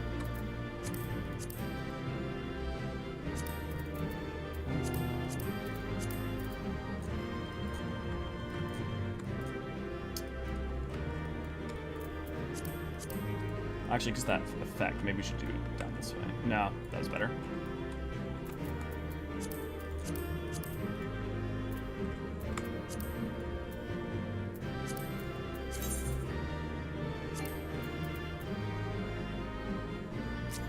Oh, because I'm not focused on me, is that why?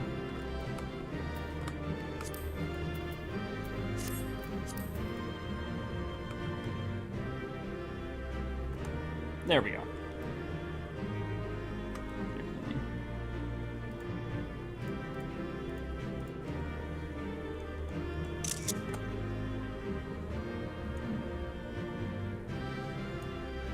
Yeah, there we go. I like that. And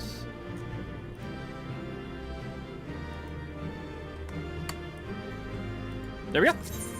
Beautiful job, everyone.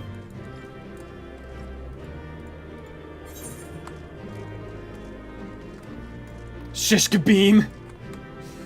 Okay, guys.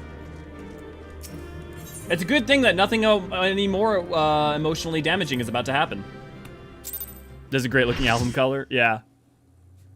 Proc the bean, stab the bean. What? Also took his team a bit because they didn't realize the Shadow Dragon ignored aggro and just ran to attacking people. Oh, interesting.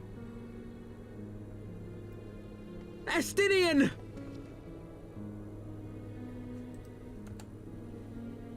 Yeah, Nidhogg does hurt. If he took over a Moogle instead of an Estinian, would that make him a Nidmog?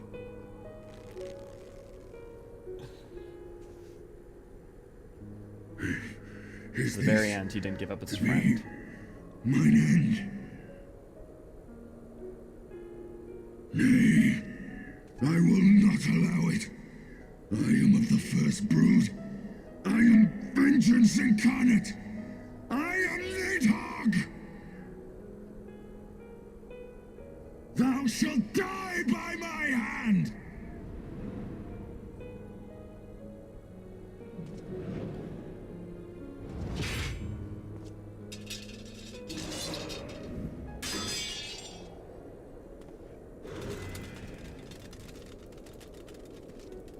This is not your hand, Not your hand, worm!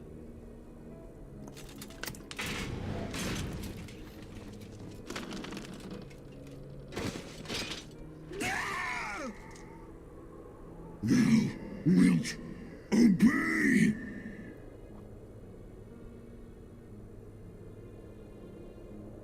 I would ask one last favor of you, Warrior of Light. Finish me, now, while I have the beast subdued!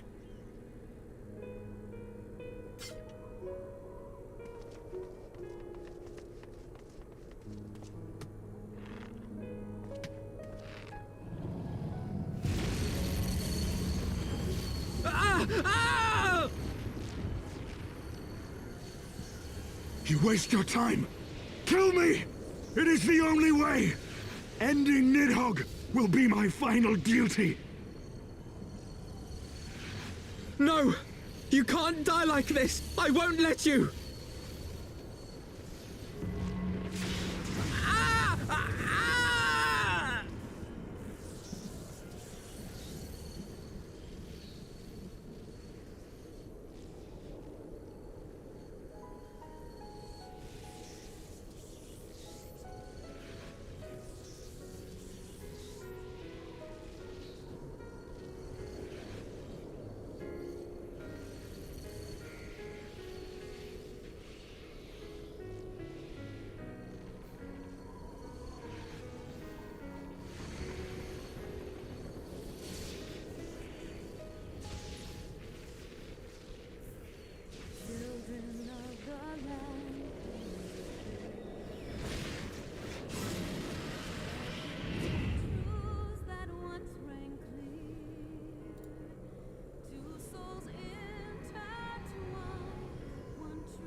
I have to pity him some. I do.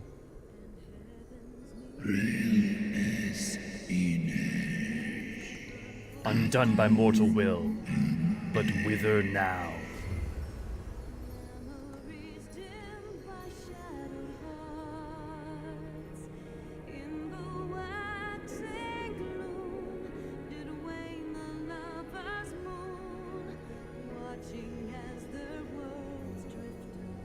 No, Tam, they are actually there.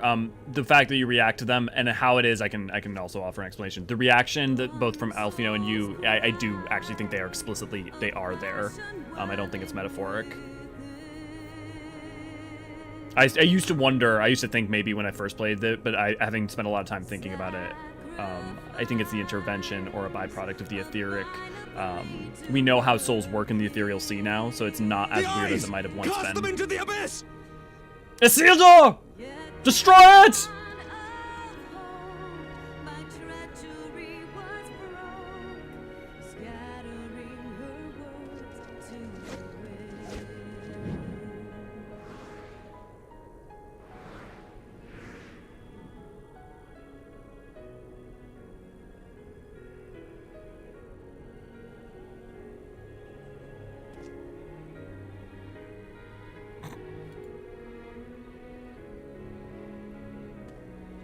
I mean, okay, let's be fair though. No thing is able to get down there reasonably. Dragons can't get down there. Airships can down there. From their standpoint, they might as well have just thrown it into the fires of Mount Doom. Like, so the action was reasonable, especially if you think about how those things can have an undue influence upon others. Ah, Estinian, my ill-fated friend. Lucia, summon the healers. I want them ready to receive him. It's a giant chasm where there's a lot of tempestuous At once, winds. Lord Commander.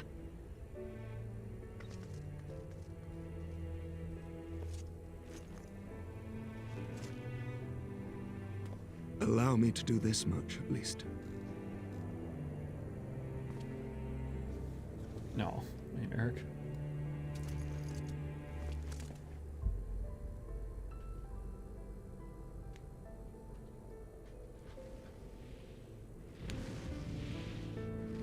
Yeah, I think it was the reasonable and rational choice in that moment. That it becomes a problem is the Horde have sensed the fall of their master and scattered to the winds. You have my gratitude, Hraesvelga. Your deeds this day have saved a great many lives.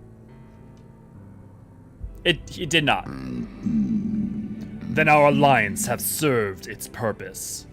Cindy has been the same voice actor the whole time. Thou didst wield the power I granted thee well. 'Twas thine own skill and not mine eye which earned thee victory.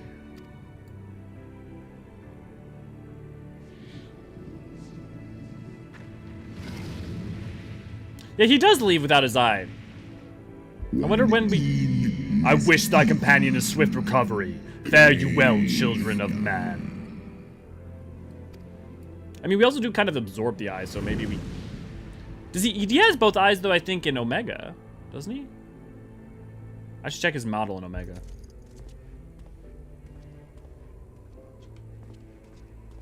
I mean, I don't think that Estinian's voice is so different. We can do no more for Estinian now than bear him home and wish him well. Even as Hraesvelga did. The rest we must trust to the hands of the healers and the grace of the gods. Thanks, Artemis. Good to know. Yes, both in the cutscene come out. Okay. AC, I definitely think that there's a very large high likelihood that's possible, especially with what you think about what we know from Endwalker. If you think about what we know with a bunch of other stuff, I think that that's a very, very fair read and a very, very possible read. I don't know if there's anything that would make it explicit, but I definitely think my working running theory is it's either that or the destabilization of the etheric field due to the dragons engaging with each other, because they take a lot of energy and time to specifically show that. He'll pick it up later. Can we talk about how Aemeric just carried a whole dude in armor? Des, I was gonna say, super not skipping leg or arm day. He's strong. You've been through a lot. Just get that back to me a little bit. Get that back to me in a little bit. Oh, yeah, for the eye, yeah. His voice is missing the raspiness there, but he does sound similar. Yeah.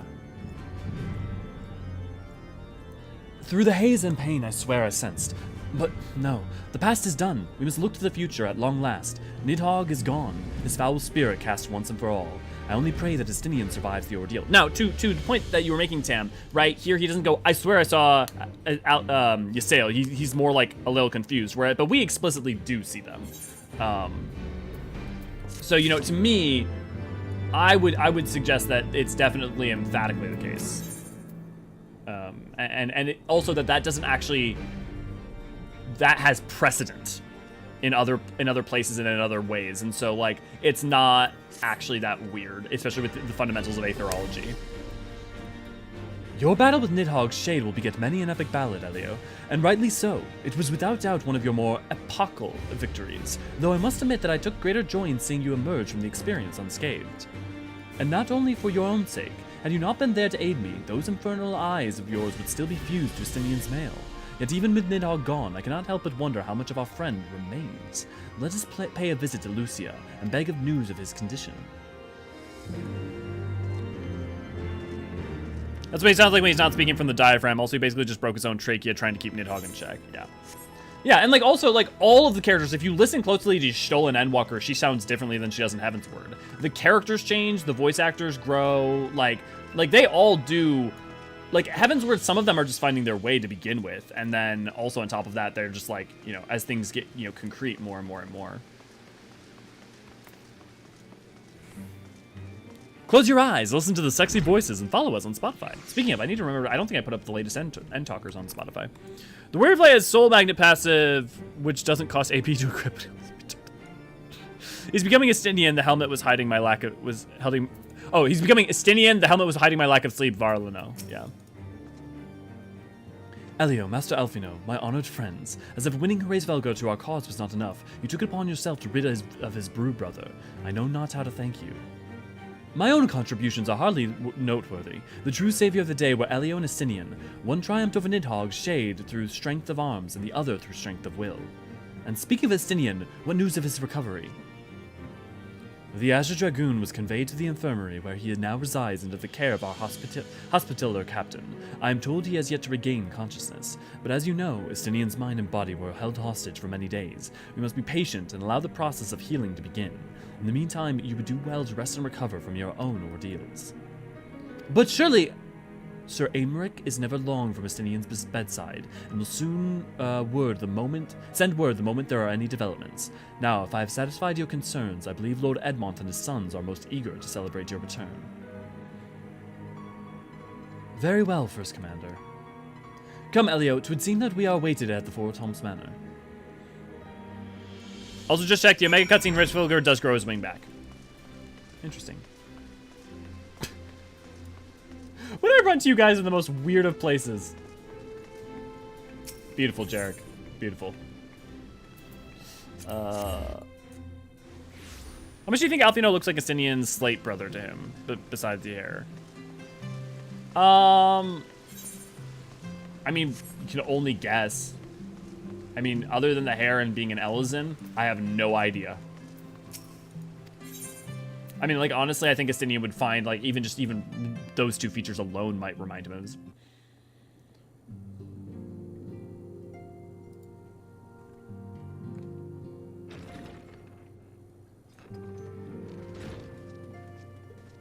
The heroes of the hour return. We but did our duty, my lord. It was the memories of fallen friends and not our heroism which saw us through at the last. Tim. Good to know, Tim. I gave every ounce of my strength, but mine efforts would have counted for naught had the Warrior of Light not arrived to challenge the Great Worm. Well, I mean, Artemis did just tech AC. As a sworn knight of Ishgard, I had hoped to do more for my city. I mean, you fought to the last. Well, we cannot all be heroes, dear brother. Let us put away our pride for a moment and revel in the valiant deeds of our comrade. For your sterling service to Ishgard, we salute you. Okay, Emmanueline.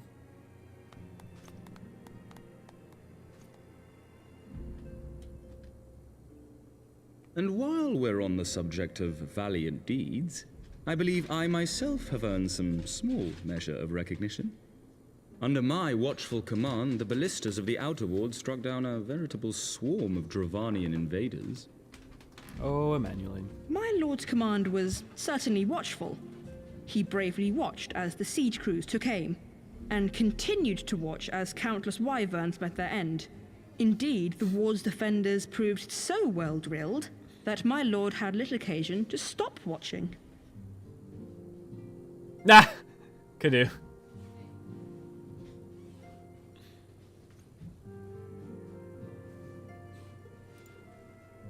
There will be time enough to determine who is most deserving of recognition later. Our friends are doubtless weary from their exertions. I had chambers prepared in expectation of your return. You are welcome to retire at your leisure.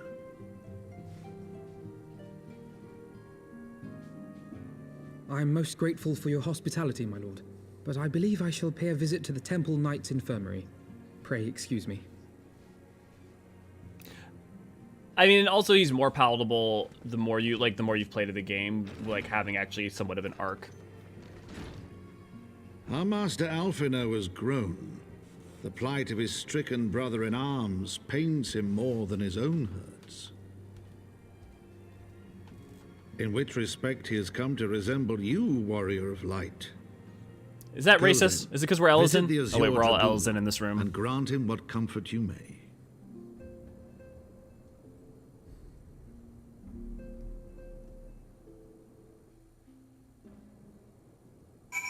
Actually, I don't. Is Horner Rhino? I just realized, is he even an Eorzean? I think he has a. Yeah, he did. Yeah, he's an Eorzean. Okay, yeah, everyone in that room was an Eorzean. I'm not wrong.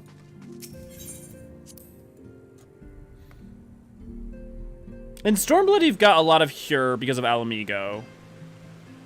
But also you have Hellscar's Row. I'm trying to think about, like, if, like, could Stormblood, Oh, we have to go all the way there? Okay. Oh, I guess that makes sense. See, the Aetheryte's a smart weapon to do that with, isn't it? Because you know I'm going to have to go there. I'm just thinking about, because Shadowbringers you get to like kind of experience every race, and then you have Razat Han with a lot of Auri. Then you also have Hyurs there. It's like a more broad makeup, whereas it's like almost exclusively Eorzean in Heavensward. Elio, my friend, what can I do for the savior of Ishgard? You seek Master Alphino. Ah, he came to relieve me of my vigil a short while ago. When he begged to sit at Estinian's side, I could not well refuse him. Though you would sooner faint than admit it, the boy must be exhausted by Hraesvelgur's trial, and all that followed. Estinian is blessed to have such devoted comrades.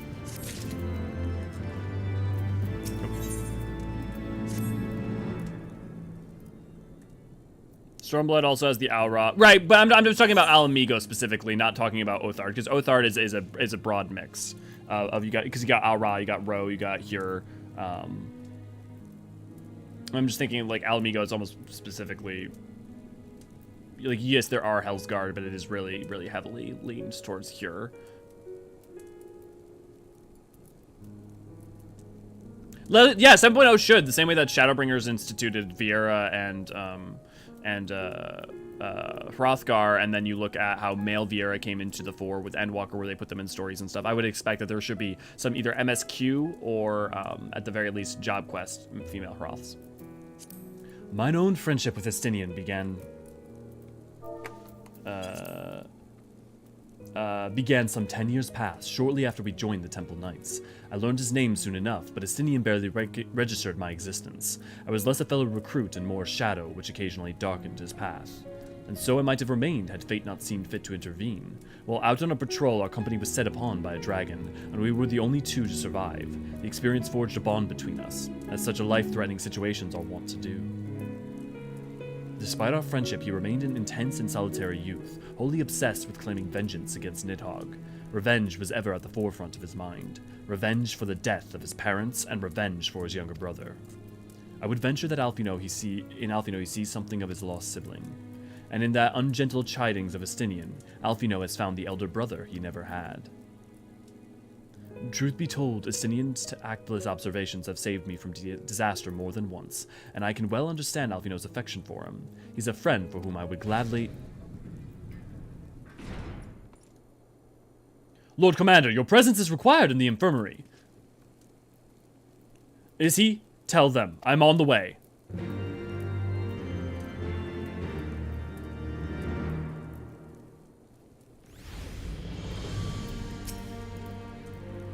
Quickly, Elio, we must go.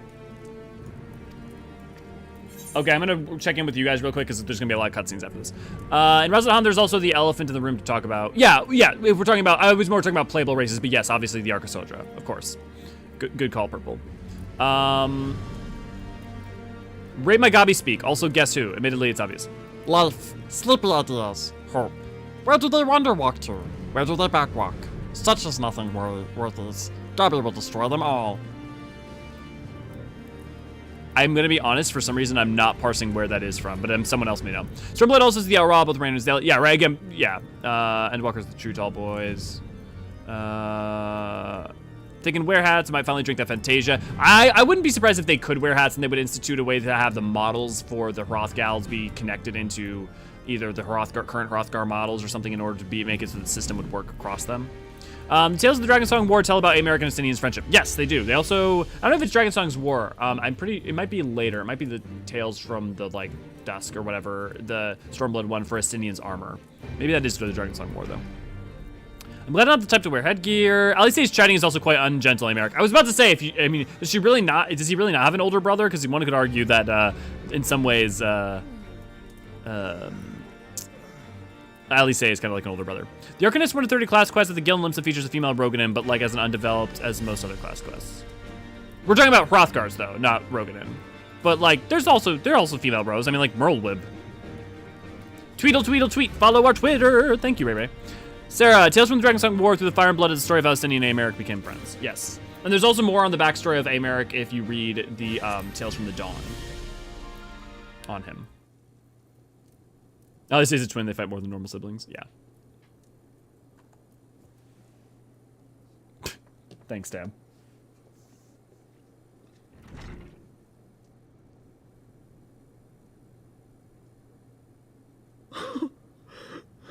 Estinian.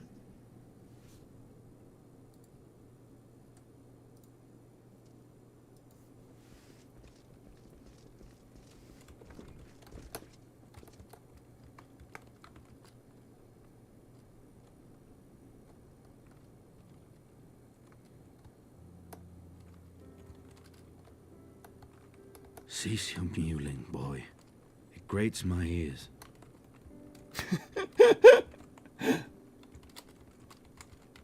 Forgive me. When I saw you awaken, I could not... It was such a relief. We feared you might never wake up. Now, Estinian. If Master Alphino thought any less of you, you would still be Nidhogg's plaything. Oh, see, I don't know Kefka's lines very well. I never loved 6 as much as most people did.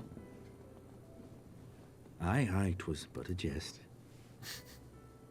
I thank you, Alphino. And you too, Warrior of Light. Quite how you managed to persuade Hraesvogr to aid in his brood brother's downfall I cannot imagine.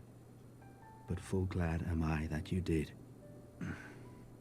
God, I love Estinian. He has some of my favorite lines in the game. The mantle of Azure Dragoon with one such as you. Does he say that? Wait, did you just say... You just said share the mantle of Azure Dragoon with the same one such as you. Oh, that's another example of him changing it. I, for my part, owe you an apology. When last we met, I did willingly loose an arrow at your heart.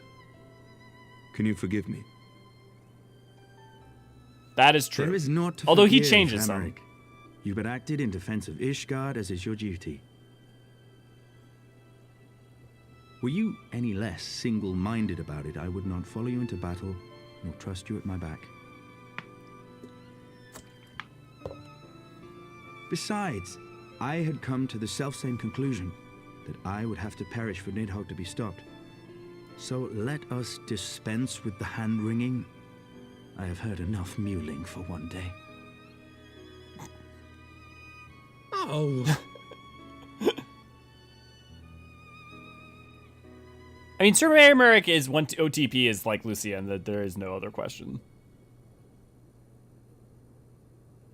Yeah, because Azure Dragoon is a role of like a title and description. The tendrils of Nidhogg's foul presence bound up every fiber of my being, usurping my senses, but I yet retained some trace of awareness.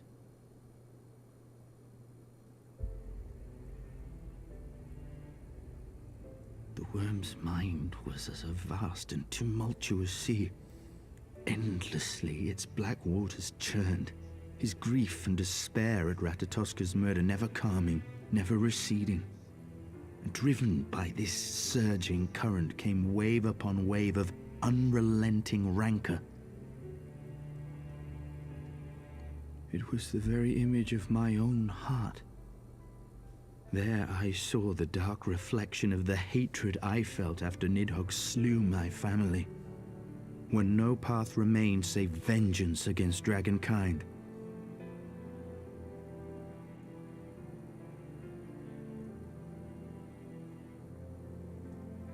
Neither one of us had a choice. But I was blessed with something Nidhogg was not. Comrades and teachers to console and admonish me.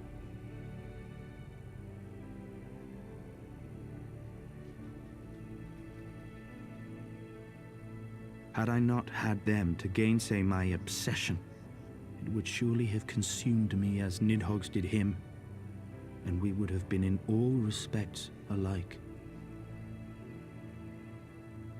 Hey Jay, good to see you, glad to have you.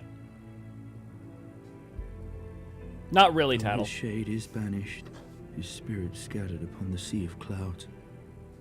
I feel no joy at his passing. Where once I craved vengeance, I now crave rest.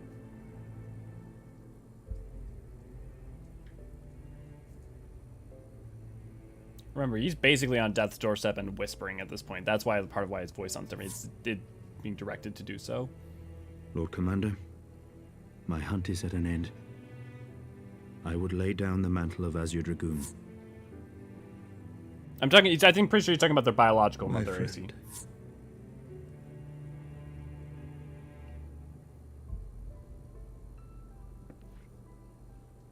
He has tired himself with too many words. I doubt not that he will make a full recovery, but he must be allowed some few days of quiet.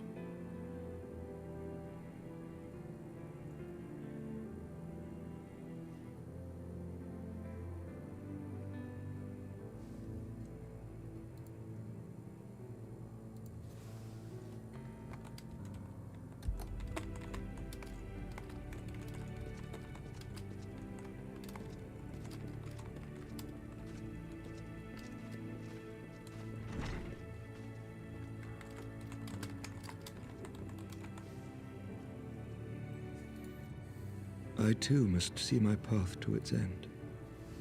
Sleep well, my friend.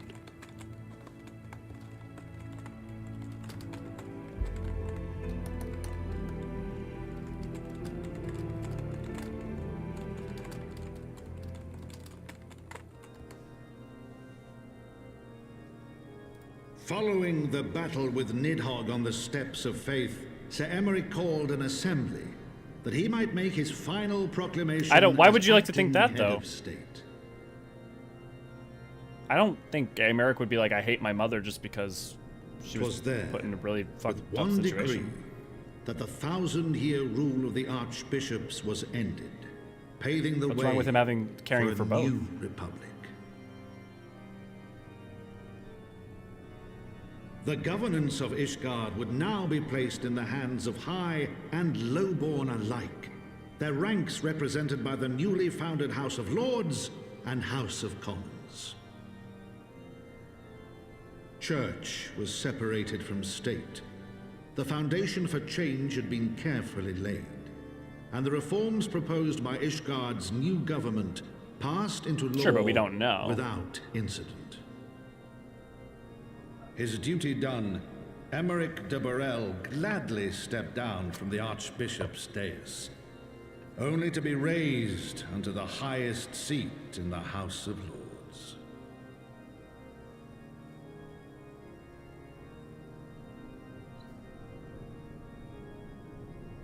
Honestly, I'm glad the Republic goes as well as it does for them. Though he strove at first to refuse this honor, the unexpectedly strident voice of the Count de Durandare left him little choice but to accept.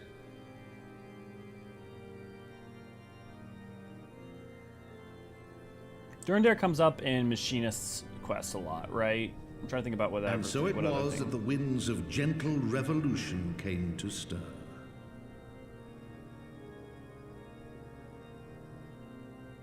Do we know that it necessarily functions the exact same as the House of Commons?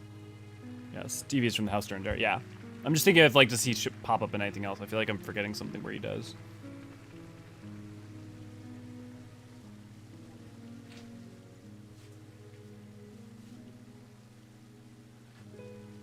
Prominent administration. among the many Yeah. honored guests at Sir think that's what Emeric's I'm thinking of. investiture were the ambassadors of Dragonkind, a fitting symbol of Ishgard's newfound peace.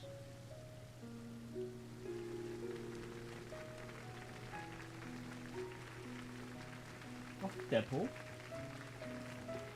Wanna watch a video with me? What? Oof.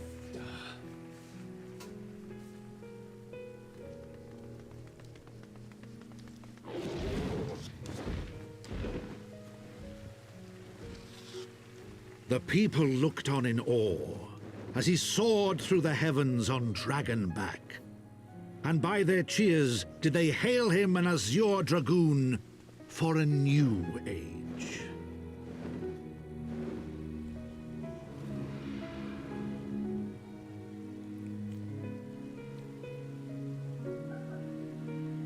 Went down?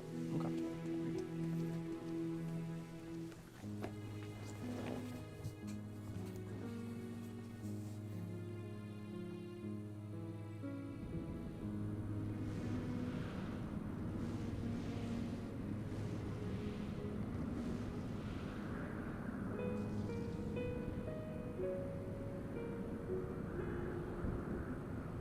Thus were the notes of the dragon song rewritten, the din of war giving way to a rising litany of peace and hope.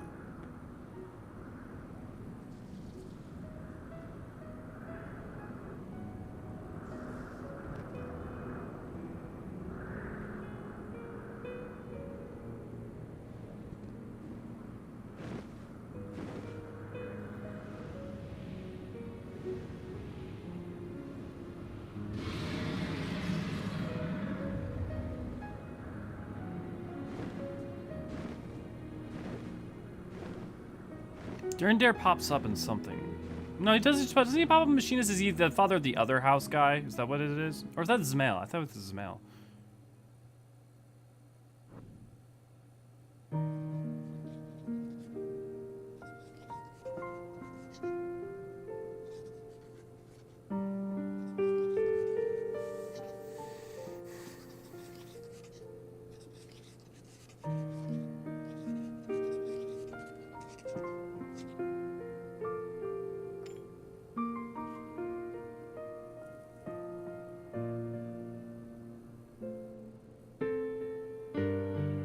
That may be what I'm thinking of, where he popped up earlier.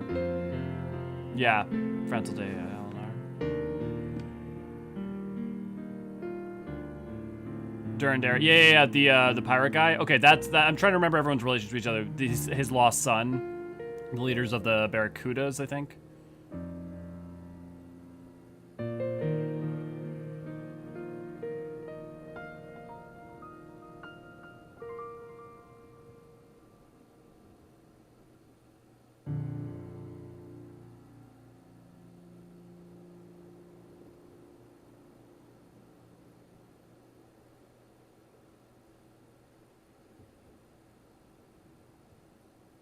Yep, Captain Carval. Krakens, that's what it is.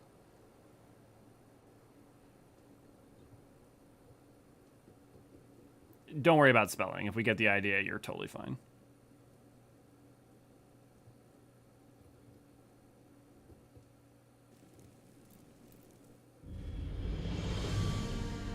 And there it is! The Dragon Song War has come to an end!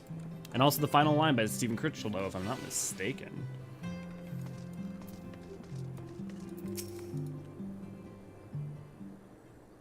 We're done with 3.3! And, well, we're almost done with 3.3. We gotta finish this up. But then also, and then we're on to 3.4, 3.5. And we're almost to Stormblood, guys. We're over halfway done. I was gazing out of the sea of clouds, an all too rare moment of idleness, when I chanced to behold a certain hero wending his way towards the city on Drakenback. Welcome home, Elio. Nay, 'twas no grave matter that moved me to greet you in person. Between you and me I merely sought respite from the pressures of office. No sooner do I surrender my role as temporary head of state than I am burdened with a position of more permanent responsibilities. Fancy that it echoes in some small measure the way you must feel when your improbable feats of heroism are rewarded with still more impossible challenges. The myth which guided our society for generations lies in tatters, and then to be scorned from building upon the system of nobility that I once sought to tear down. And what strange jest is it that this place places me at its pinnacle, an archbishop's bastard at the head of the House of Lords?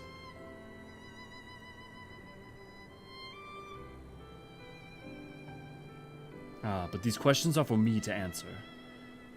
This is not in men's nature for changing overnight. This I learned through painful experience, and it was this hard lesson which convinced me to take the path which we now follow, even as we rebuild the bridge between man and dragon. So we must reimagine Ishgard, one carefully placed stone at a time. We must remember that it's not for us that we lay at this groundwork, but for the men and women that our children will become. May the towers rise profoundly from the fundaments of our legacy.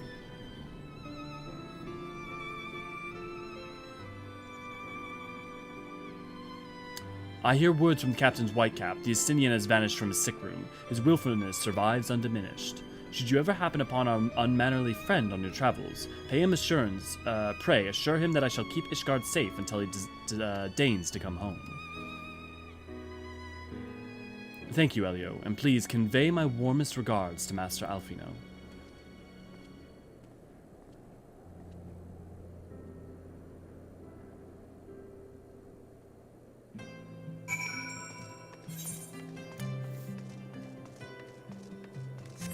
Fun fact.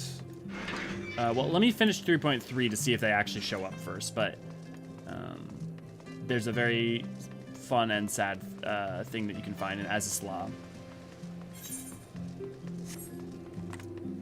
Ah, yes, 3.4, the patch that had me crying at 10 a.m. on Wednesday. Ah, yes, that time when every time Ardbert speaks, you cry. 3.4 is up there with 3.3, and 5.3 is my fave patches, yeah.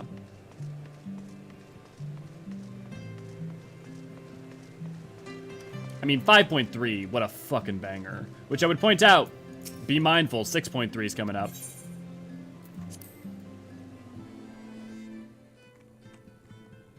Yep, Carvalhan is using an alias, yeah.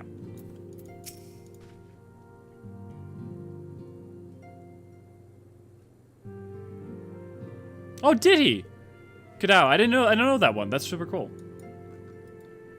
You spoke with Sir Aymeric. I do not envy his new position. Ishgard has chosen a new road, but one littered with the detritus of 1,000 years of broken faith. Yet though her people may stumble from time to time, I know of none better than Sir Aymeric to lead the march of progress. As for us, there remains the small matter of ushering a new dawn in the shadow of inscrutable Asian machinations, and seemingly endless processions of primals. But we too must walk our chosen path, no matter how treacherous the footing.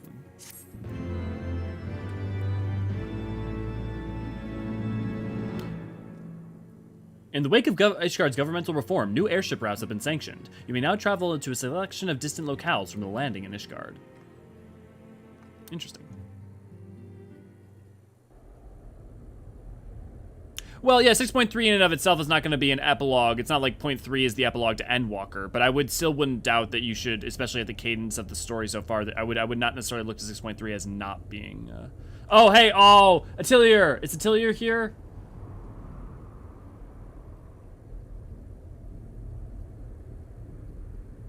Get ready for the face. Get ready for the face. Yeah, there it is. Oh, Brandon, why you gotta be like that? Sloppy. You know what you could say about throwing the dragon eyes into the well? Into the abyss? It was quite sloppy. Thank you, Blainhars. No, I would. Thank you, Blainhars. Nay, you need not remain here. We shall rendezvous at the usual place.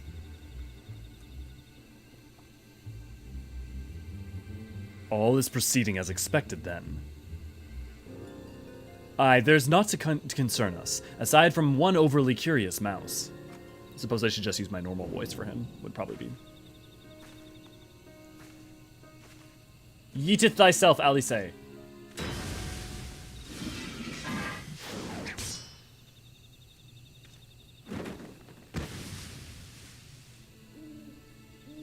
This way. Oh, God. I'm not even sure why they're hiding their face. It's like... Him again. Him again. Eh. It is of no moment. They will play their part and we will play ours.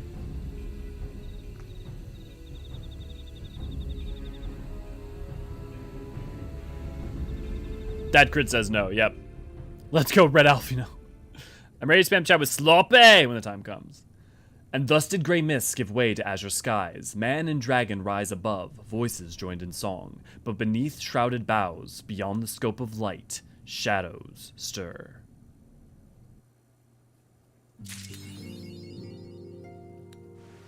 Floor the horde! Floor the horde! Ah, that's so dumb. This is how good people smile. Yeah, exactly. True. Best friend Tomago is great. I can't wait to spend more time with them. Yeah, like, to be fair though, Tim, 6.3 and 6.4 maybe actually continue to be a lead up into a 6.5 because you're right, it is different. However, knowing their tendency to tell story cadences and looking at the trials as is, I wouldn't be surprised if it's a banger, but maybe not a climax. I mean, like, I wouldn't be surprised if 6.4 or 6.5 was the climax, especially if you look at the fact that the first trial is in point 2. Even if the second trial is in point 3, you know, you still would have, there would still be space before the final one. Des is ready to spam chat. Makes me wonder if the deep dungeon will be tied to MSQ like all the other content so far. I wouldn't be surprised if it was, if not tied to MSQ. I mean, actually, it would make sense if it was in the 13th. That would make a lot of sense. But beyond that, I would not be surprised if it was story locked to some extent. Also because like they're gonna assume that you're gonna be doing it. Actually, maybe it will depend because, you know, maybe it is, you know, whatever level you go in the same way as the other ones. But since it maxes out at 90. Yeah, we'll see. It'll be, I don't know, it'll be very interesting to see how much they change up the formula versus play it the same. I mean, even if you just look at how much like Heaven on the High is the same and different at the same time as Palace of the Dead.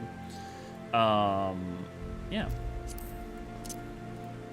Let's go do some monk stuff real quick because we got some time. Even if we end early, we would still have 18 minutes. So let's go do some monkey stuff.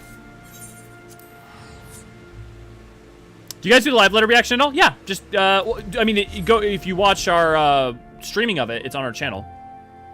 I've been sick all weekend and really haven't gotten around to seeing much of the stuff about it. Yeah. If you go to our channel in the video section, there's us doing all of it. And me, I will warn you, there is this moment where I like scream from the bottom of my soul because they revealed EE3. They revealed Encyclopedia Eorzean Volume 3.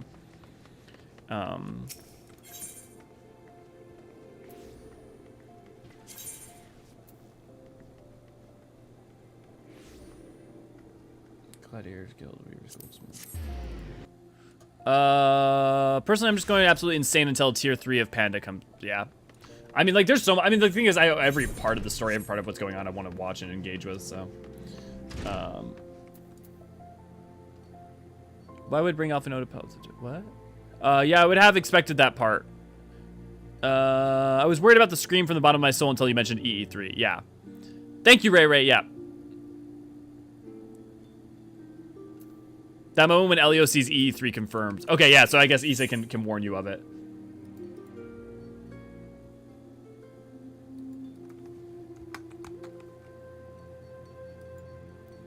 Of course you did for E3. Yeah, I mean, like, who's surprised there, right?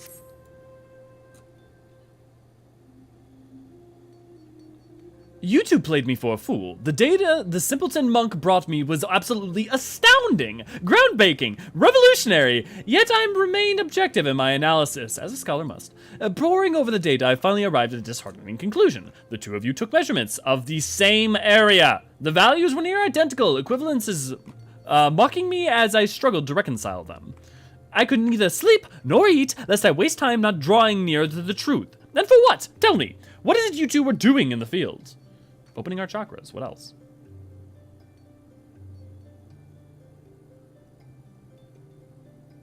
Oh, thank God. Now I don't have to worry about food. Bah, not this bloody chakra nonsense again. How many times must I tell you? It is not but imperceptible aether. Call it what it is. And to think I had a mind to put your names under mine when my hypothesis was published. The life force, this spiritual energy, this godforsaken eternal soul essence, I care not what primitive nomenclature those backwards monks wish to assign. It is aether, plain and simple. They claim they are able to manipulate and amplify it through discipline and opening the so-called chakra. False! This is nothing more than the ethereal regulation of organisms, a basic and natural concept. In an attempt to explain that which science does not yet fully understand, the monks have erected an institution of control.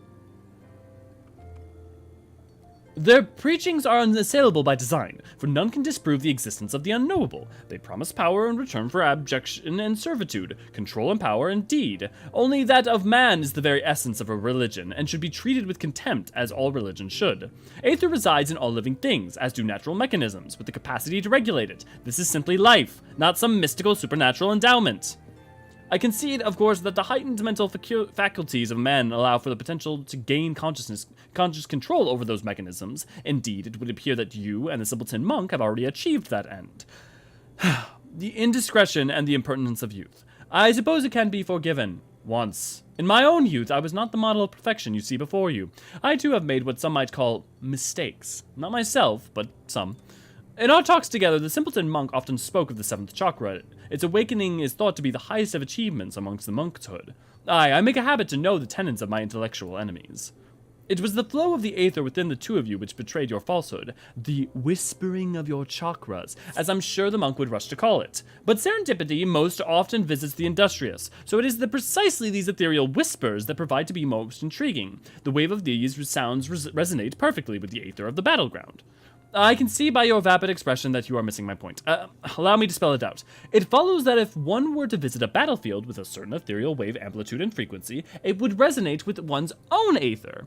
This is the phenomenon responsible for the initial opening of one's chakra. I cannot believe I am being reduced to speaking in these terms. It stands to reason that for any ethereal wave, there may be a location that will resonate with it. Think of the implications, Elio. If the 7th chakra the monk speaks of truly exists, then so too must an ultimate battleground to bond with it. The concentration of aether in such a place would be unlike anything ever recorded. I forgive your past treachery. Guide me as it did to the great discovery. That, and I need you to do more work for me. Here, take this aetherometer. Make for Lark's Call in the East Shroud. My research indicates it's very promising tract indeed. Set up the aetherometer as you have the others passed, and then kill whatever you must to obtain a strong reading. Slaying these beasts will release the aether of the land and they are steeped in, and it may then resonate with your own. I suppose in the primitive terms of the monkhood, that would translate to the expansion of your chakra.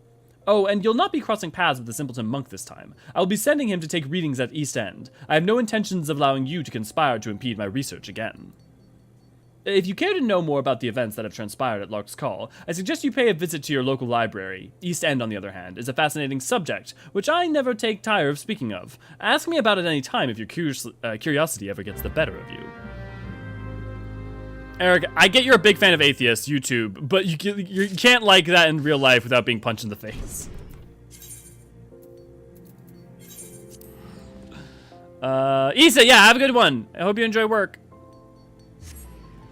God, you're such a dick, Eric. Yeah, it looks like it's like in the clip. Eorzean be like, my dude, you're being way too esoteric here.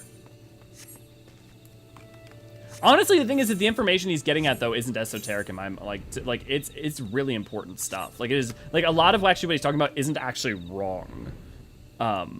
He's talking about the fundamentals of like Aetherology and how that affects it and what chakra is, and it's not some like random magic, and all magic is rooted in, you know, fundamentally in Aetherology. Just, you know, but he's a dick about it is the problem. Ultimate background, so Cartonau. No, because remember, the point that he's making is not just about amount of aether, but about the resonance of that aether. So, like, the amount is not the, he's right, he's just an asshole. Yeah, correct. So Cartonau itself may actually be worse because of its etheric instability, rather than, better. Rather than, like, the optimal place.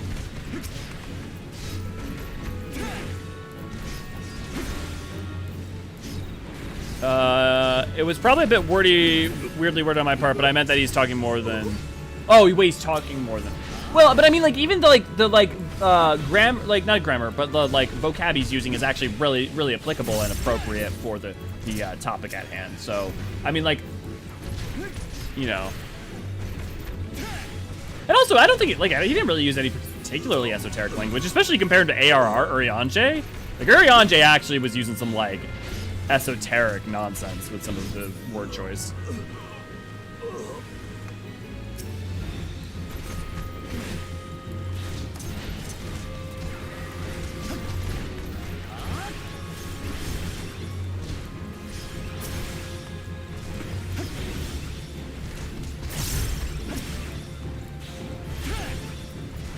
Ooh, I have a new ability. It's just an AoE? Yeah, it's just an AoE. That. Okay. Not very helpful. Oh, I gotta get the Aetherometer. Yeah, Cardinal is ground zero of the impact of element, the source of the big Aether explosion crystallization between Bahamut and Louiswa. Right. Yes, I'm not sure what that was response to, though, AC. Because, like, the point I was talking about is not about the amount of Aether. Literally, the point that I was making is not about amounts.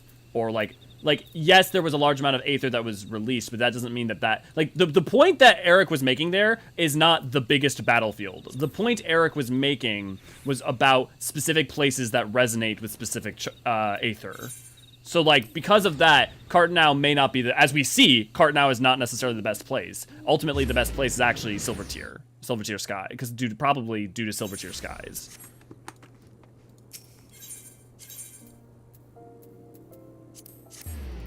The fact that Eric is allowed to hang out there being so rude is very in character for serendipity as a novice, non-confrontational guildmaster. That's a good point. I didn't even consider that.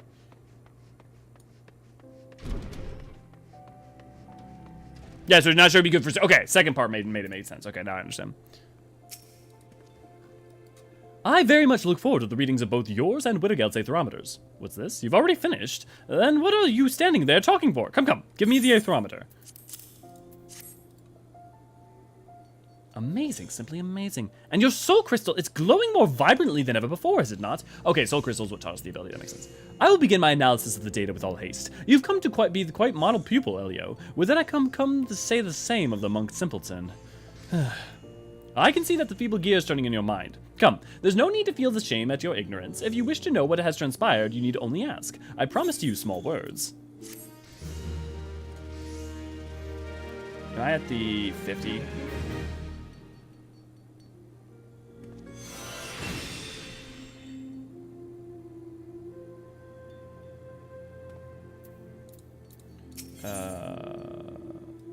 No, 45. Okay, cool. We can do this one then.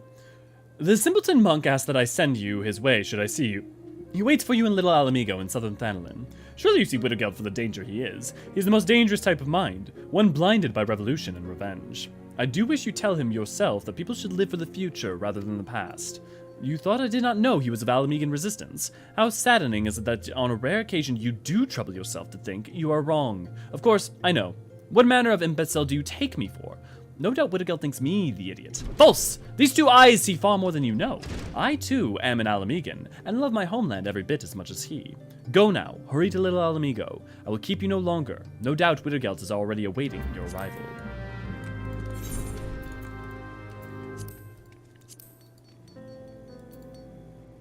That one...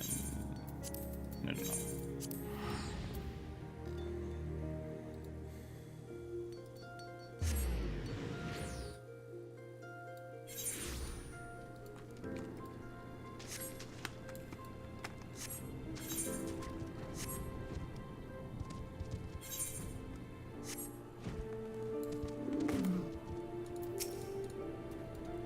You spoke to Eric.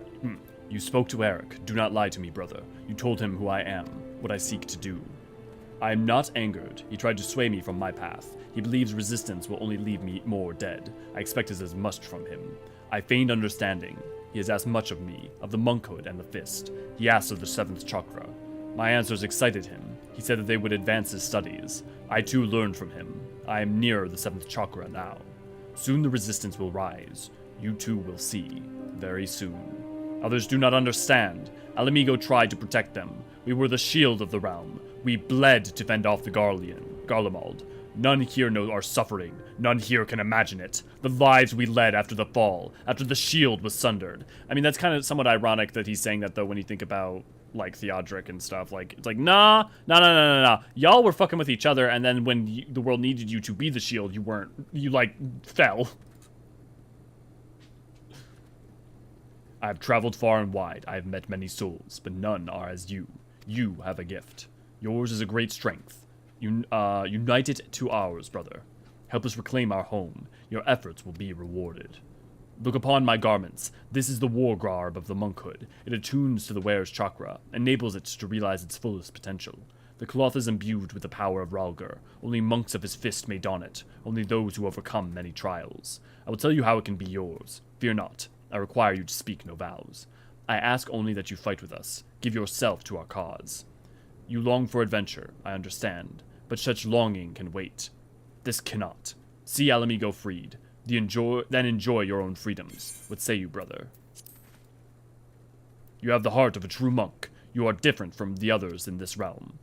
Hear this. A set of our war garb was stolen. The Fist has tracked the bandits. We know not where 3 of the relics are. Here in the southern Thanalin, the sepulchre of the Circle of the and the Circle of the Tempered, and in northern Thanalin, the abandoned Amagina mithril mine. Your soul crystal will react to the relics. Draw near them and they will glow, but by this power you can find them. The Fist's honor has been trampled upon. Make the heretics you find pay for their sins. Eric has sold his soul to this land, but he is knowledgeable man. He knows more than I of the monkhood and of the Fist. Speak with him, if you would know more of our way. The man revels in hearing himself speak. I wait the day we fight side by side, brother. Go now, and go well. Bum, bum, bum, bum, bum, bum, bum, ba-da-da-da.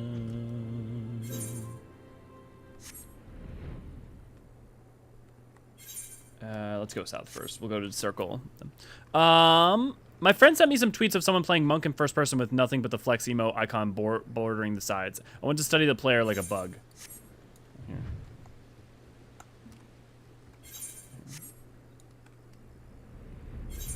Well, actually, my gear, I may need to... My gear may be part of the problem, yeah.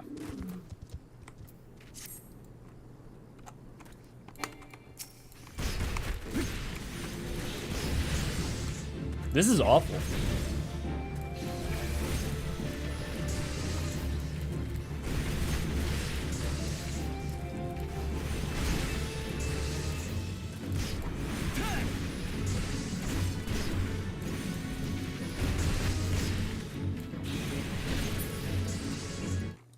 Okay, I'm good never playing like that again.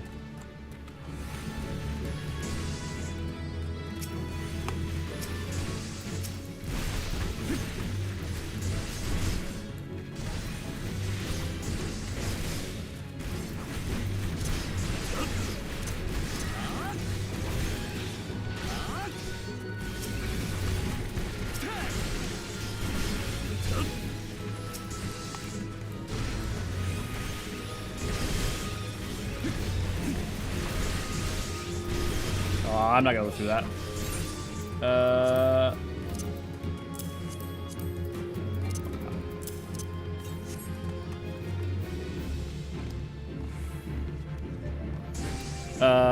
Why wouldn't you play like that? You can't see. Yeah, I don't know why you would ever consider playing like that. Beating up small tuberous root men. If you mean levels. I saw that on Tumblr. How do you play like that? Because you're committed to the bit, I'm assuming. And also, do they actually play like that, or do they play like that to take some funny shots for Twitter? Because, like, that's the other thing. Is like, it's not like they probably play like that all the time. Or maybe they do. I don't know.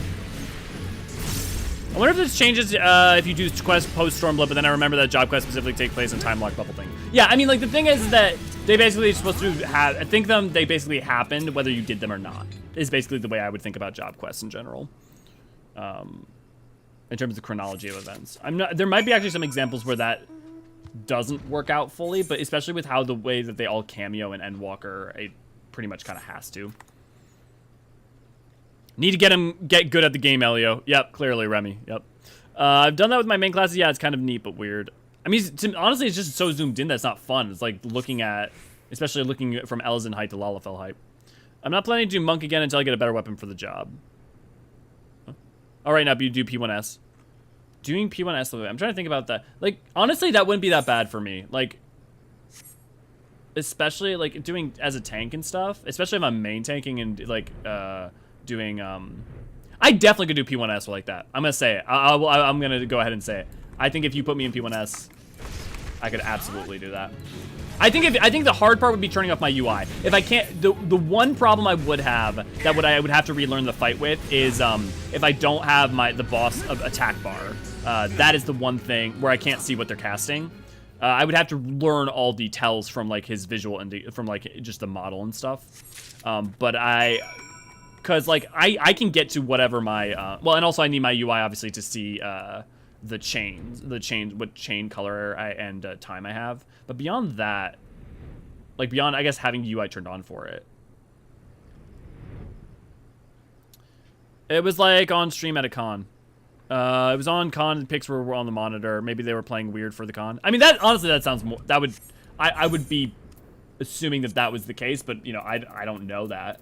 Maybe they do just play like that. I have a friend that plays first person 24/7. He's kind of crazy. Yeah, you know, maybe my problem here, I guess, is that I just don't have, I have a lack of imagination.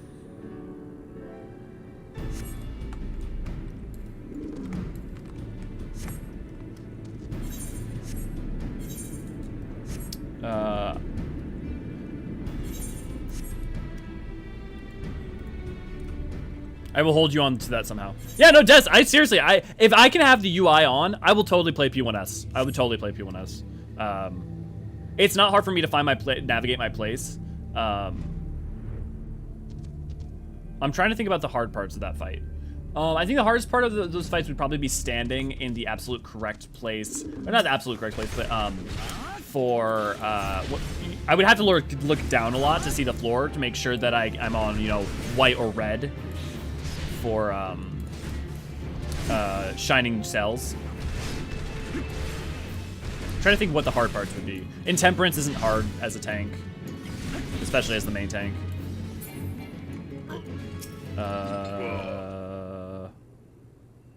Yeah. Now to add like 3 hotbars of flex to the top right of your screen too. But like, see, and the thing is that is what makes me think it's someone just fucking with people, because there's no reason to do that otherwise. Like, there's just none other than to be memeing. Not do melee DPS with positionals like that. It sounds awful. Yeah, I don't have to do positionals with melee DPS because you have point north or whatever the fuck it's called. What is it? I always get it wrong. True North, is that what it's called? I always forget its goddamn name and get it wrong. Yeah, True North. I don't know why I always say point north.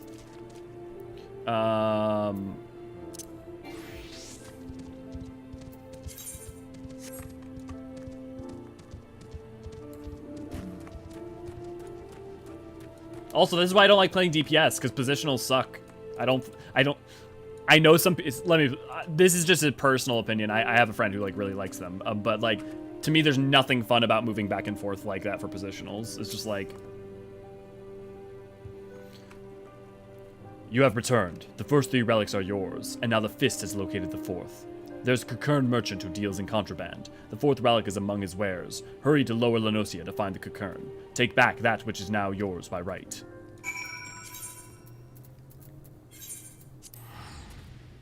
Positionals are fun. Can you help me explain to me why they're fun, the lore? Because you're literally you're sitting on the edge line of that, of the boss, and you're just going, like, moving a little, moving a little, moving a little. Like, I genuinely have one of the reasons I don't play melee DPS is because of positionals, because I find them not, like, hard, just annoying. Yeah, and that's why most of the DPSs that I play are that don't have them. And then the reason for that, Des, to your point, is that I just don't enjoy them. I don't enjoy playing DPS as much as I play healer and tank. Stinky Ellison come to stop Cockern business. Come to take shinies. Kill him. Kill this Stinky. I'm trying to go get ahead of homework. I hope you all have a wonderful rest of your day. Yeah, you too, Deathberry. Thank you again for the stream, Elio. Absolutely. Sorry if I missed you. There's only 2 charges the last 10 to 7 seconds each. Yeah.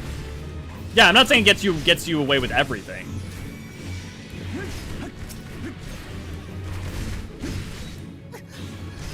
I mean, but also, like, if I was in first person, right? Like, you can do... Like, here. I can't get him to focus on me in the right direction, but, like, I can still move around. Like, if I was sitting on him... Like, it still wouldn't be hard to, like, figure that out. Because I can still play, yeah, like... You know, let's say, you know, this is rear, you know, behind.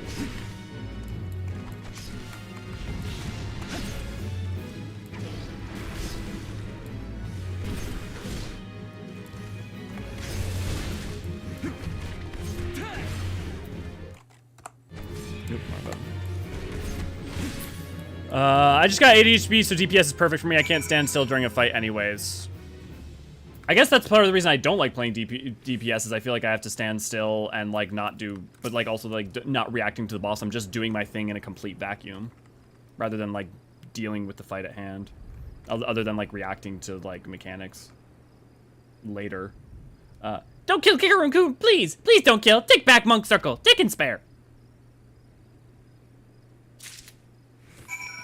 Okay, yeah, we're a little rat man.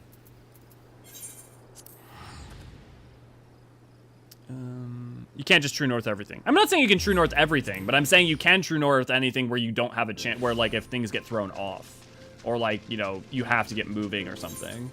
Also, like, the majority of Endwalker fights don't even, like a bunch of those bosses don't even have positionals. Not all of them, though. And then not even necessarily most. Might add skill expression and something more to do. But that's, okay, but see, that's my problem, Jade, is I don't think, talking about for me, again, really important here, don't start disagreeing with me if you're talking about, like, will you like it for you? I'm talking about for me. There are times where I'm saying, like, broadly, but, like, right here I'm saying, that's to me not skillful. There's nothing skillful about going from here and using it to going here and using it. It's not, like, an added thing to, like, go back and forth every little bit of time. Instead, it's just a little thing that's not, like, if I had to, like, engage with it, something where positionals I needed to time a button like Paper Mario or something, like, that would be fun. But to me, that's not skill there. It's just a little added thing on top that isn't fun to execute in and of itself, nor does it necessarily, is it hard, it's just tedious. And that's why for me I don't like them. And I have ADHD, which is not, yeah, which is part of why I in some ways don't like positionals, because I like want to be able to like just like try to focus, and it's just like a little extra like niggle on top. I want a job with frontal positionals. I don't think you could really do that though, because the amount of like fights and stuff where like you need having the melee DPS on top of the tank would be a major issue. I play ninja, so I find positionals easy. Right, again, I don't think positionals are hard. The problem is not positionals being hard. The problem is I just don't think they're interesting or add a lot. Yeah, I also play ninja basically most of the time. We only have one positional to worry about, yeah. The second, fourth trial bosses do, and I cry specifically with fourth and savage. Yeah, like I said, yeah, like 2 and 4 do. So like when I said like there are them, I didn't not mean all of them. Yeah, yes, but also cleave. Yeah, well also like there's cleaves, there's like tank stacks, there's a bunch of things that like on, like if you are standing on the tank, you're gonna make their life a hell. The fourth relic is now yours. You have done well, brother. Also, literally, do you have enough time to, like, I feel like if you're, like, especially if you're going from rear to back, I mean, obviously if you're going, like, flanks to back, but, like, if you're going, like, from the rear to front, like, you actually might be dropping DPS by forcing someone to do that. And also, like, it just breaks the flow. Like, you're so focused on doing that, you're, like, constantly having to move, then, like, you're not being able to move on mechanics, you're just, like, focusing on that.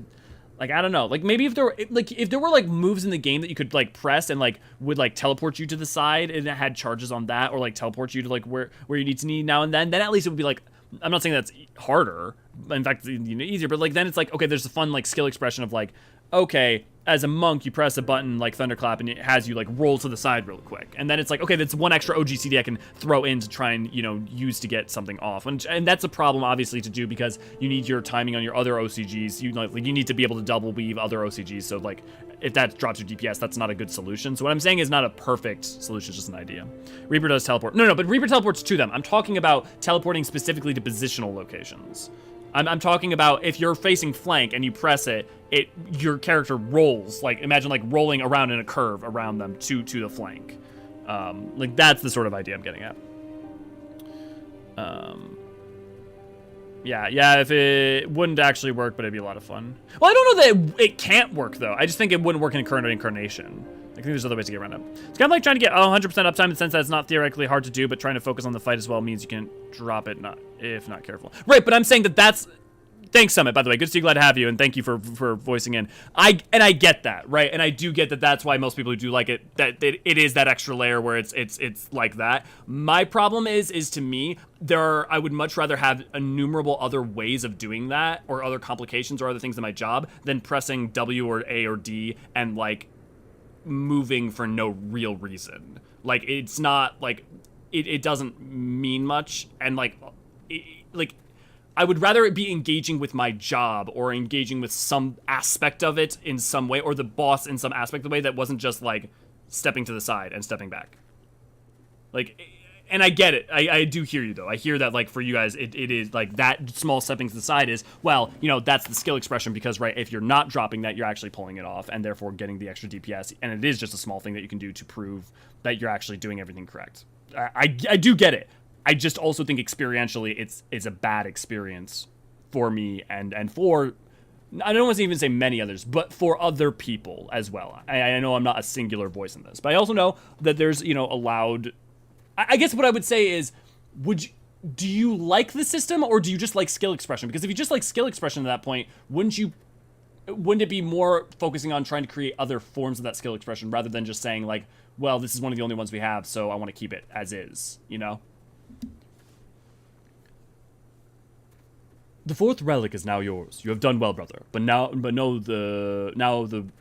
there's another relic, a fifth and final piece. It will be yours, a gift from brother to brother, given on the day Alamigo stands free once more. That day is near. Eric sent word long ago. He claims his revolution has begun as well. He has made a grand discovery, and now setting it to paper. I look forward to his work. With it we will know all we must. The day he finishes will be the day Alamigo is reborn. Return to him now, brother. Ask yourself when the day will be. May Ralgar watch over you.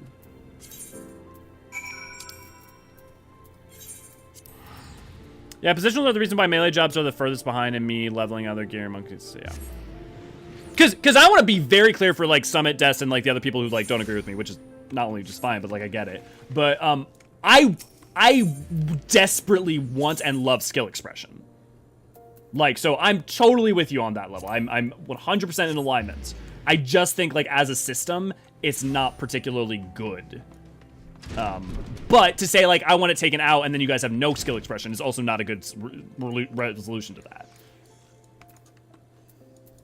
And I will say for me, it is more harm than good as a form of skill expression to even want to engage with the job at all.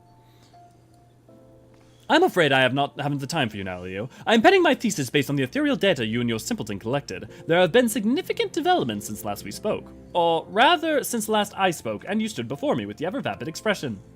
Soon I will complete my work and present it at the conference of my peers. Surely you can pass the time until then, punching, kicking, and pursuing other monkly interests, yes? Go. Do that then. God, I wish more NPCs you could just talk to and would give you information on, like, history.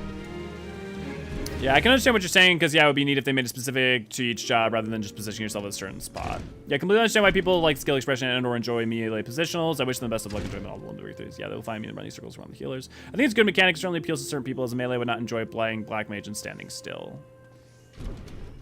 Right, okay, here's another way to put it. Lore, I want to be able to move around as a melee, but I don't get to move around as a melee. Moving like this, you know, moving like that isn't getting to move around as a melee in my consideration. Like that's not, that I would love if there was a thing where it's like, okay, if you like do your attack in like a half, like imagine you're a samurai, right? And you have an attack combo where if you move and you do it in like a 3/4 directional, so you do like 1 and then you have to do 2 and then you have to do 3 or something like that, where at least there's like a little more zest to it, like where you're engaging with something more specifically. Then that's something, but it just doing this back and forth is, to me, like that in and of itself isn't that interesting. So imagine, you know, imagine like a monk where you have the roll thing I explained, where you can choose like, okay, I know for this attack right now, I can weave this in because I don't need to double weave an OGCD right this second. Or imagine for, you know, what's another good, you know, melee example, you know, Dragoon. Let's, you know, coming up something like something where I do more movement, I would definitely be down for. So movement in a rotation. Yeah, or I'm just saying it could be like meaningful movement and rotation, because like otherwise with DPS, the 2 times you're moving effectively are you're avoiding a mechanic from a boss, or you're moving half a step to do a positional, basically, right? I mean, like it's a little more than half a step if it's like a moon stuff, but like it's not, you know, it's not a big difference. I get it, and I wouldn't mind if there was some other form of skill tree, but I'm happy enough with positionals as they are now. I guess I just, and this is on me, this is not on you guys, right? But like, I just don't understand what's engaging about that. I fail to have the imagination required.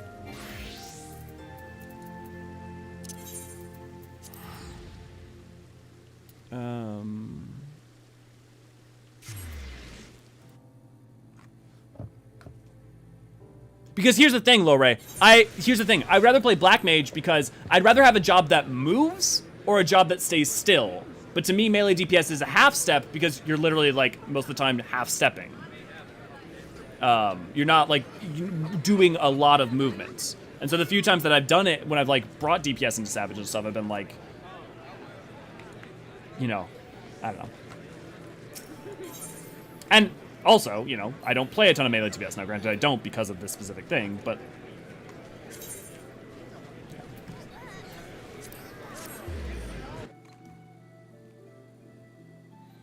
I mean, like, it would be fun to, like, come up with a conceptual one. I know the problem is you come up with conceptual ideas for, like, it's easy all day to be like, oh, they should do it like this or like that, and not see, like, all the ways that could break things. But if we look at, you know, obviously you don't have to worry. You know, like, here's an example for, like, dancers. In talking about dancer, right, you don't have positionals, but you do have dashes. When it comes to monk, you have thunderclap. And now this is a completely separate thing, but thunderclap is at least somewhat fun to use because you have a charge system and you can go into the boss, right? Like, you're, like, doing something. Yeah, I mean, for me, I guess the fact that I like moving while DPSing, totally with you on that. And it can give me movement purpose justification because I have to spot to be. Yeah, okay. Whereas Bard just went everywhere because why not? Yeah, okay. Feeling like you have a dedicated place to be, I can try to follow that and why you would like that over, yeah, range DPS. Yeah, I mean, when nothing is happening during the fight, positionals are boring. When stuff is going on and having to plan your true north or having to greed is fun to me. Okay, yeah. I guess the thing for me as Lore is that most of the time in all the fights I have done, which is most content at least once, but granted, again, not playing a bunch, I found that most of the time, oh my god, what am I even wearing on my, I should probably change into Dragoon. Most of the time I found that for me, it was the boring part. Even in the higher end, or even when you got into higher sense stuff, there wasn't the mighty Elves. And so that, I think that colored my opinion. Now, you know, maybe what I should do is I should try to sit down and go back into it. I doubt my opinion will change, but maybe it will if I try to find the right fights at least. So if you have any fights where you Dest or Lore or I'm sorry, who was it? This Summit. If any of you guys have recommendations for fight that you found the most fun or something, I would love to try that to see if maybe I can find like, okay, in this context, I get it better. But I guess just having to plan True North and green stuff, to me, like, True North I like because at least it's, okay, I guess I never found that I was in a situation where I ran out of True Norths if I had to. So it's like, I either am doing the half-step thing, which in and of itself was not that super fun for me, and then True North was never a super problem. And I'm trying to think about a way to engage with, like, because Des, I'm trying to think about a better way to engage with having a place to be that isn't static at the same time, because I think that's fair. And I think if you look at that, you know, our positional is the better option then. And I think that's, you know, like, what is a reasonable counterpoint to that in terms of, like, finding a solution. And I think what you could say to an extent is you could talk about fight design, right? And creating battles in which DPS have more places to be beyond just worrying about that. But I mean, that's still just at some level reacting to mechanics. And also you have to have macro level things that you guys can focus on that are isolated to you. Ironically enough, P4S. Yeah, okay. Well, maybe once our static finishes off P4S, I'll go back in with like some of you guys or something, and I'll try melee DPS. Yeah, sometimes I press True North purely out of comfort, only to find out later in the fight I need it because of mechanics, but I run out of charges. Yeah, I guess I just haven't never really had that happen. Yet. Yeah. I guess, you know, here's what it is for me partially, is that I find it annoying how much you do, like the back and forth of it.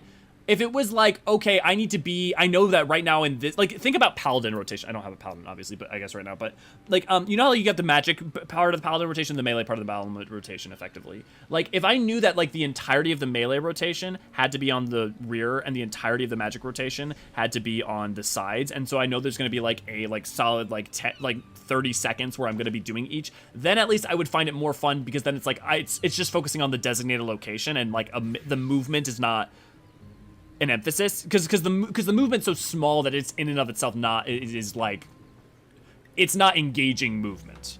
it is movement. It's not engaging movement for me, right? It's just a small amount of movement. But if it is knowing where to pre-position or knowing where, after the mechanic goes out, like where you want to stand, that aspect of it I get. And I would get on a longer time scale, I think. Guilty myself, yeah. Yeah. Like, fuck, man, if some of the melees had more dashes, like, if Reaper had more charges on his dash, like Dancer, which it shouldn't, like, that would be crazy, but if it did, that would be lovely. That would, like, part of the thing is I wish every job had more movement options in and of itself anyways, just because I love movement in games. I miss Guild Wars 2's dodge rolls and stuff. And that's a big part of it too, being used to movement in that sense and dodge rolls and stuff like that. I wish that there was more of that. Now, the reason that there's not more of that is that there's so many ways in which that would break things. I do wish that for 7.0, they might consider adding more movement options across the board as one of the things that a lot of people get, because then one of the things is that they make it the, like, you know, level 99 or level 100 skills, and part of that is you end up in a situation where the bosses, you only have to worry about the design of the fight for the fights for 7.0 that are those are applicable to, because it's not like you're gonna get them retroactively. Sam's charge being tied to gauge kind of blows. Yeah. Yeah. Since this is YouTube, we're contractually obligated to say like, share, and subscribe. Yes, absolutely. Also, I would like to just say, could I get either like a Gobby Booms or a clap or something for one, Tethys, who has been sick, very, very sick, and has been recovering, and for well wishes for him. Could I also get some for Ray Ray for her hard work? And then could I also get some for Jubilant for their hard work?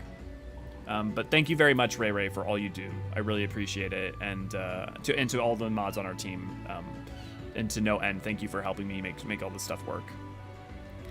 I forget True North exists and just miss positionals instead. Well, hey, at least you own up to it, Summit. I feel for you. Yeah. There we go. Having to use stream to line up rotations was annoying, but it worked out in the end. Yeah.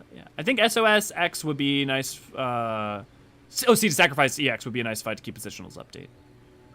But would it? Well, no, because I can see because moving around. Yeah, I'll definitely try that, Lore. I can definitely see how that would make sense because of you having to work on the other mechanics. And because the tank's going to have to pull him into certain other places at certain points as well. And yes, he should be facing north, so like he's kind of static until he's not. I will definitely give that a try, Lore. Thank you. That's a good recommendation because there's enough going on. You know what might also be a fun one to try is Innocence EX.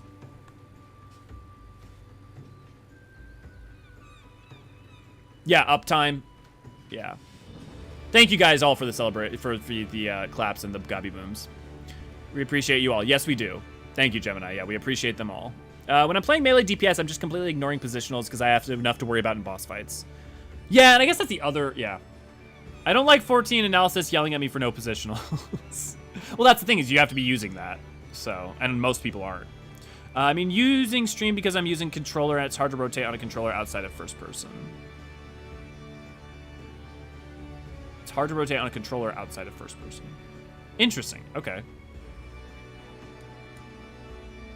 Is that true both between Legacy and... So for those... Actually, you know what? Because I learned this, why don't I do a utilitarian announcement? System configurations... is it system or it might be character? There are two types of camera in this game. There's standard and legacy. Standard, and I'm not gonna be able to show this easily, right? But standard is basically, if I'm not mistaken, it's you know, you move around like that, right? Where legacy legacies, for instance, is if I'm pressing backwards right now, I don't have to move my character, and my character will move back and forth and switch their positions.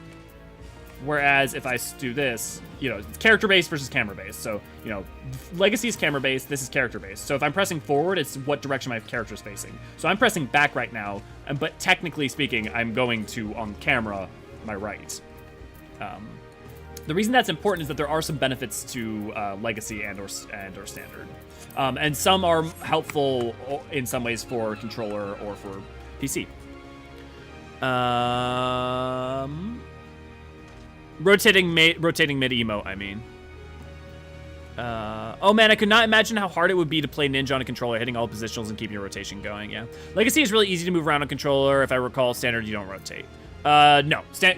Legacy is better. See, the thing is, like, for me, what's natural for me is I just move my camera around, and I think camera focused, so, like, to me, that makes the most sense. But one thing that does matter is that there's a benefit to rolling, there's some benefits to rolling Legacy because, for instance, when you try to do, like, shield lobs as a tank, instead of having to, like, rotate camera or do weird shit, or, like, rotate your character backwards, your character will all automatically rotate themselves backwards without fighting you for control. So, there are benefits. I don't tend to play that way because I make it work without it, but it's definitely worth trying both if you never have. Rotating place will never move. Oh, yeah, like this. So, like, you can press... So, like, here's a good... So, to what Tam's getting at, I'm just pressing, you know, to my D right now, and I'm... Yes, I am pressing my D right now. Anyways, the... We go back into character. If you go to Legacy type, and you do that, you just travel to that direction. So there's not really an easy way to do it that I can think of. Maybe there is a way to do it. I don't even know. Legacy is weird at first, but once you get used to it, it's nice. Yeah, it just depends on your preferences. Like, there's pros and cons to both. Damn. Okay, we're at 6:30. We can go ahead and wrap it up here. I wanted to make sure that we didn't end too early. But, so, MSQ stream every Monday and Tuesday. Today was Monday. Tomorrow's Tuesday. So we're going to be doing 3.4 tomorrow. I'm thinking that next week we may go into 3.5, and then we may actually stop and do some Hildebrand, because we're going to need to do Hildebrand eventually. And the benefit of that being that then we can start Stormblood on the next week, rather than, you know, wait it out. Or maybe we'll do 3.55. We'll see. We'll figure it out. Wednesday's new video. This Wednesday I'm gonna be trying something out. So I've been a little bit struggling with real life workload and this. So one of the things I wanted to do is I'm trying out I'm gonna try doing some shorts and see how they do. If they don't do well, I probably won't do them again anytime soon. But I've got some like short ideas. So I'm gonna maybe like put out one on Wednesday, another on Thursday. Like just release a couple over the course of the week, and see how those do as a little test. So there won't necessarily be a normal video today. However, I am working on the lyrical lores. So I've got multiple lyrical lores coming up. Should be in the next couple weeks. But yeah. Thursday is me and Aniri's stream. We're in Final Fantasy 2 right now. We're going through all the Final Fantasy games. Friday is Lore Book Club. Oh, I need to make the event for Lore Book Club, but we have Lore Book Club on Friday, which is over on Discord. If you haven't joined our Discord, you can come check out our Discord. On Saturday, you should definitely, it is our community stream, which if any of you guys have a thing you want to get done, please let me know in the Discord so that we can start getting it planned. That's Thursday on the Discord. Friday, Sunday, I technically have off. I'm supposed to anyways. Usually I end up working. Yeah, if you'd like to support us on Patreon, it goes a long way to making this entire thing more sustainable. It's really helpful, and it makes Deadpool happy because I can get him extra treats. That's Patreon. If you like written lore, come check out Naniri's written work over on our website. And yeah, and then we're also, Ray is helping us. We're getting an All Saints Wake video will be coming out as well, so that'll be exciting. So yeah. I hope everyone is doing a good day. Oof. I hope you all have a great day. And I will see, hopefully, most of you guys tomorrow. And with that, cheers, everyone.